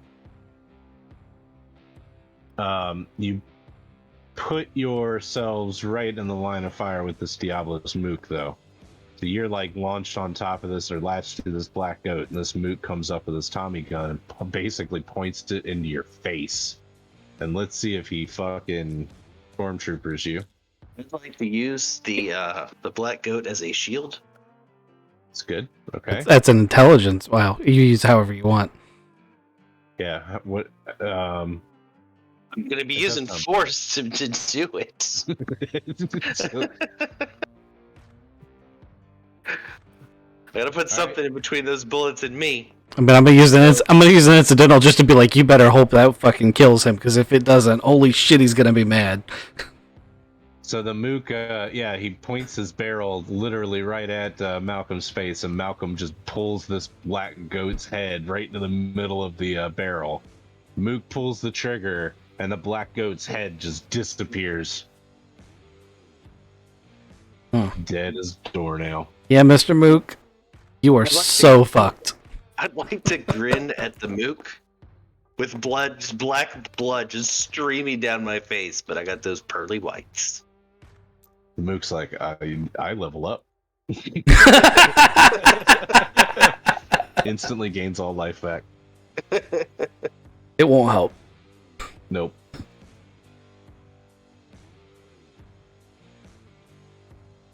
I didn't do the Soldier of Fortune this round. He's killed 2 Diablo's Mooks.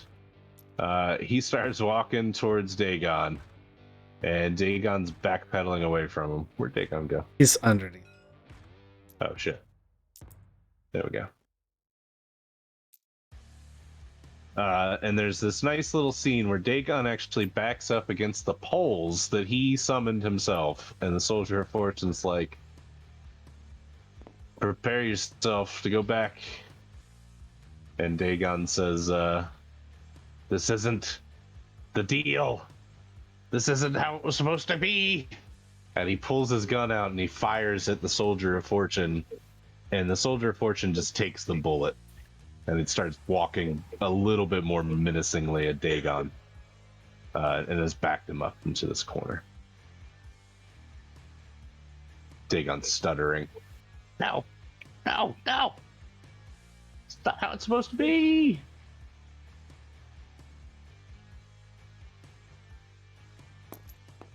That one's dead.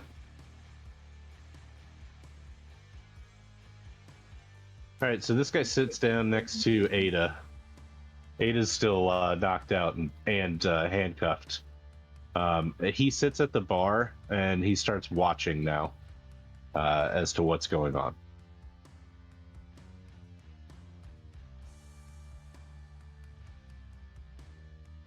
I think this is the only black goat that can go, right?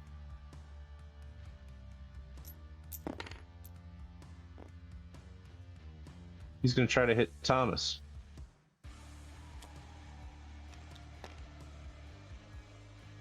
And not very well. Thomas, do you want to oppose it?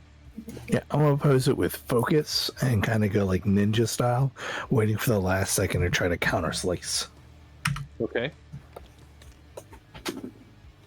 That's a +5. Well, that's a hell of a thing. I think that because that's a shift of 6. So, how do you want it to go down? I sliced him once. He said, "Oh man, it's not gonna good," and then he sees me just kind of relax for a second, or he/she. Now she's coming back in, and I split her from taint to forehead, and she splits in half. Oh boy. Well, that would be a hell of a bonus to get on that black goat.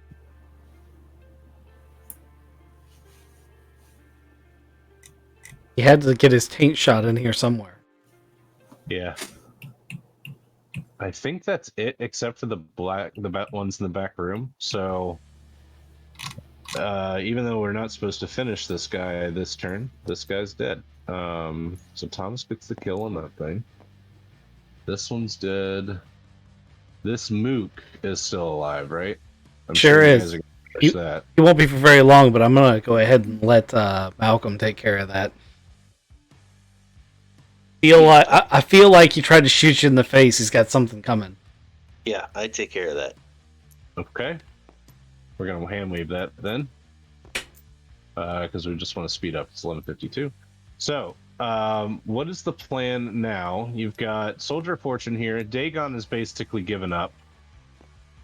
He's backed into a corner. He's armed, but he's not threatening anybody.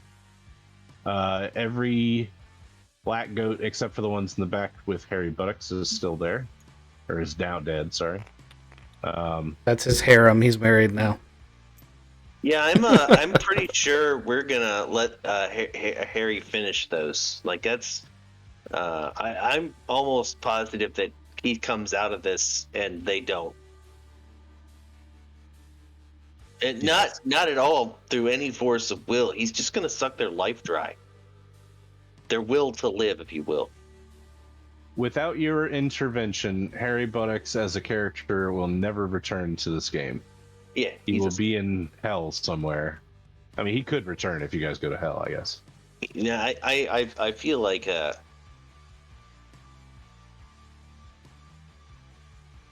he's gonna go there with them, and it'll be their hell, not his. Besides, he's going to leave behind a partner who, is more competent than he is.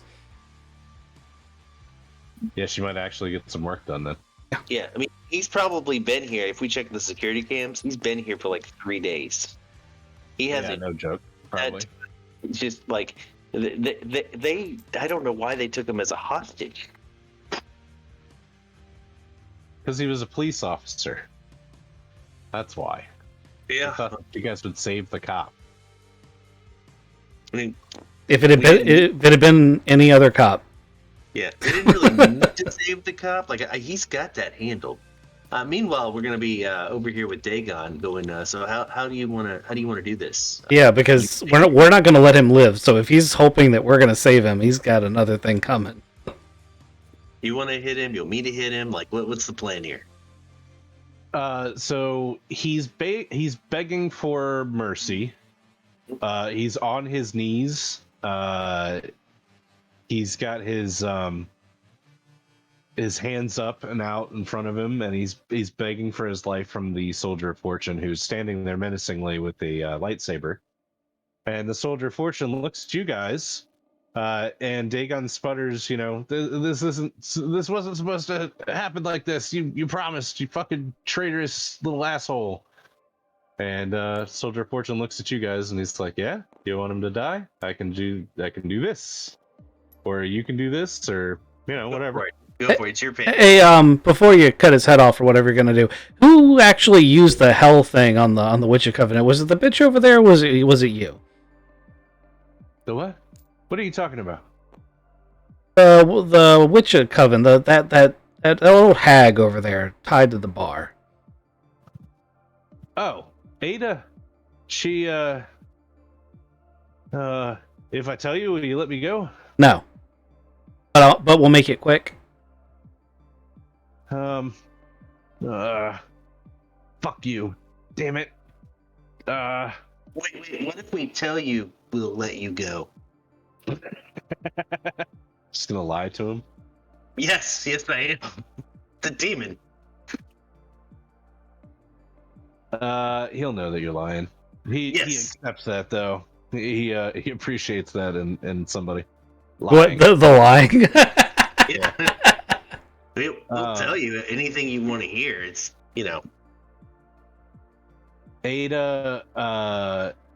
Ada made a deal with us to become more powerful, and in exchange, she had to give up her coven.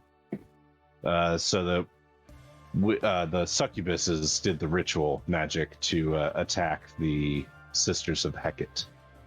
She got you. All right, that's kind of what we already figured out. Yep. Just good to confirm it. Just making sure that we don't have any loose ends. Also, I said it would be quick, so pull the trigger. Wait.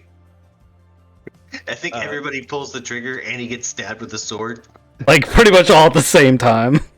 Dick Justice, the Tommy gun, my shotgun. There's bits of Dagon just all across back here. All right. Dagon's dead, and he took a lightsaber. Soldier of Fortune looks at you guys. He's like, "All right, team, this is fun. We need to do this more often." Well, speaking of which, walk over here. All right. Oh, cool. Got my hammer out. You can do this one. Is there any reason to talk to her? Nah, I think we got it surrounded, but it's up to you. So this guy at the bar stool, he's sitting there and he looks at you. He's like, please don't kill her yet. Allow me to introduce myself. My name is Hex." And he holds his hand out in a handshake. Hold my left hand out for a handshake. I still have the hammer in my right. Right. So he switches hands with you and shakes with his left hand, and he says, "I'm not from around here, but Are you a warden? exactly. You let me take this one, and I'll make sure that she doesn't come back." I'm kind of new to the magic scene as far as I probably don't know what a warden is, do I? Cop. Magic cop. Magic cop. Gonna need to see some credentials. He pulls out a sword.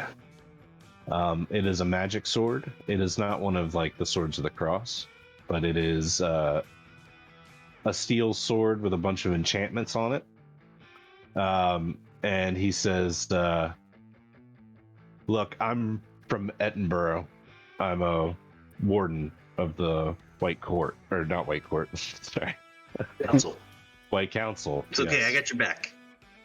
And I don't know how else to prove my identity to you guys, but I'm taking this witch." Yeah, I'm good with that. I'm okay with it. You're gonna kill her, right? I mean, She's not coming back. We're not dealing with this again, right? I told you that she's not coming back. She will face trial. Yeah. For what that's worth, it's not a fair trial, if you need to know. I mean, she tried to have her friends assassinated for demonic power. And Pretty sure that breaks at least 3 or 4 of the major laws. So, pretty Yep. sure she's supposed to die. agreed. Okay. So I'm glad that we all are in agreement here. And he looks at Soldier of Fortune and he says, "Sir, can I get the keys to the handcuffs?" Wouldn't you want to keep the handcuff? Oh, I see. Because you might want to unlock them later. Right. And she's cuffed to the bar. Well, here's our business card in case you need our services. We'd love to work for the wardens of the council. Really? Do you hunt like warlocks and things like that? I point to the witch. Yeah, point to the website. I'm at a loss here, but yes, we do everything. Oh, okay. So, all right, excellent. He'll take your card, and he says, "I'll be in touch. It's nice to meet you. Again, my name is Hex, and you're Malcolm, right?" And then he'll introduce himself to everybody before he grabs her up, and uncuffs her from the bar, cuffs her back, and then we'll escort her out the back door. Good deal.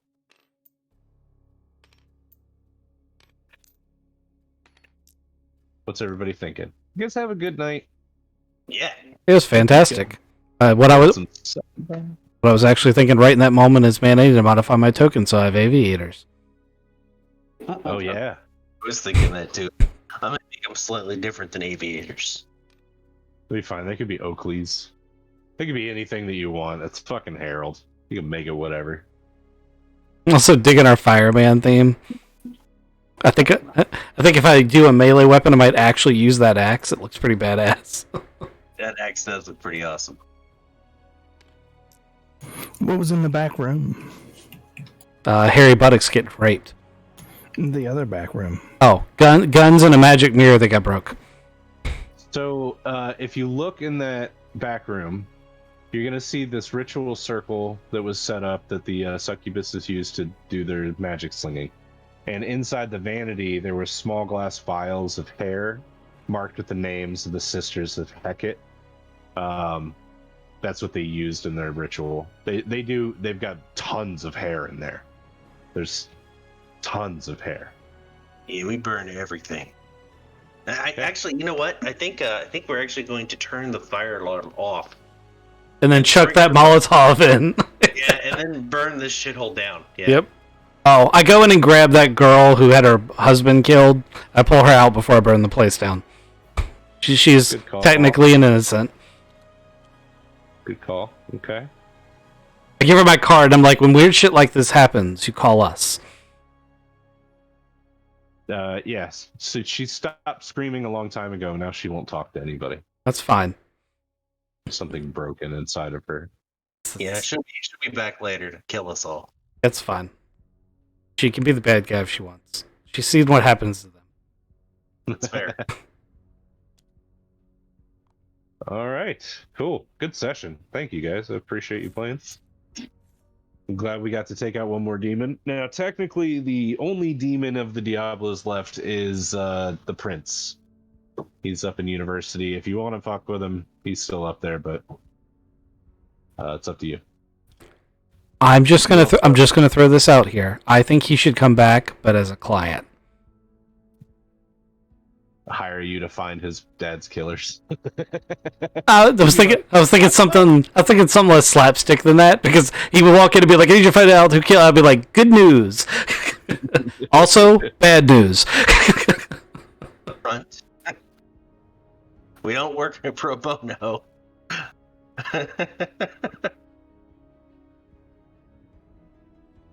I just thought it would be funny if he came back as one of the clients.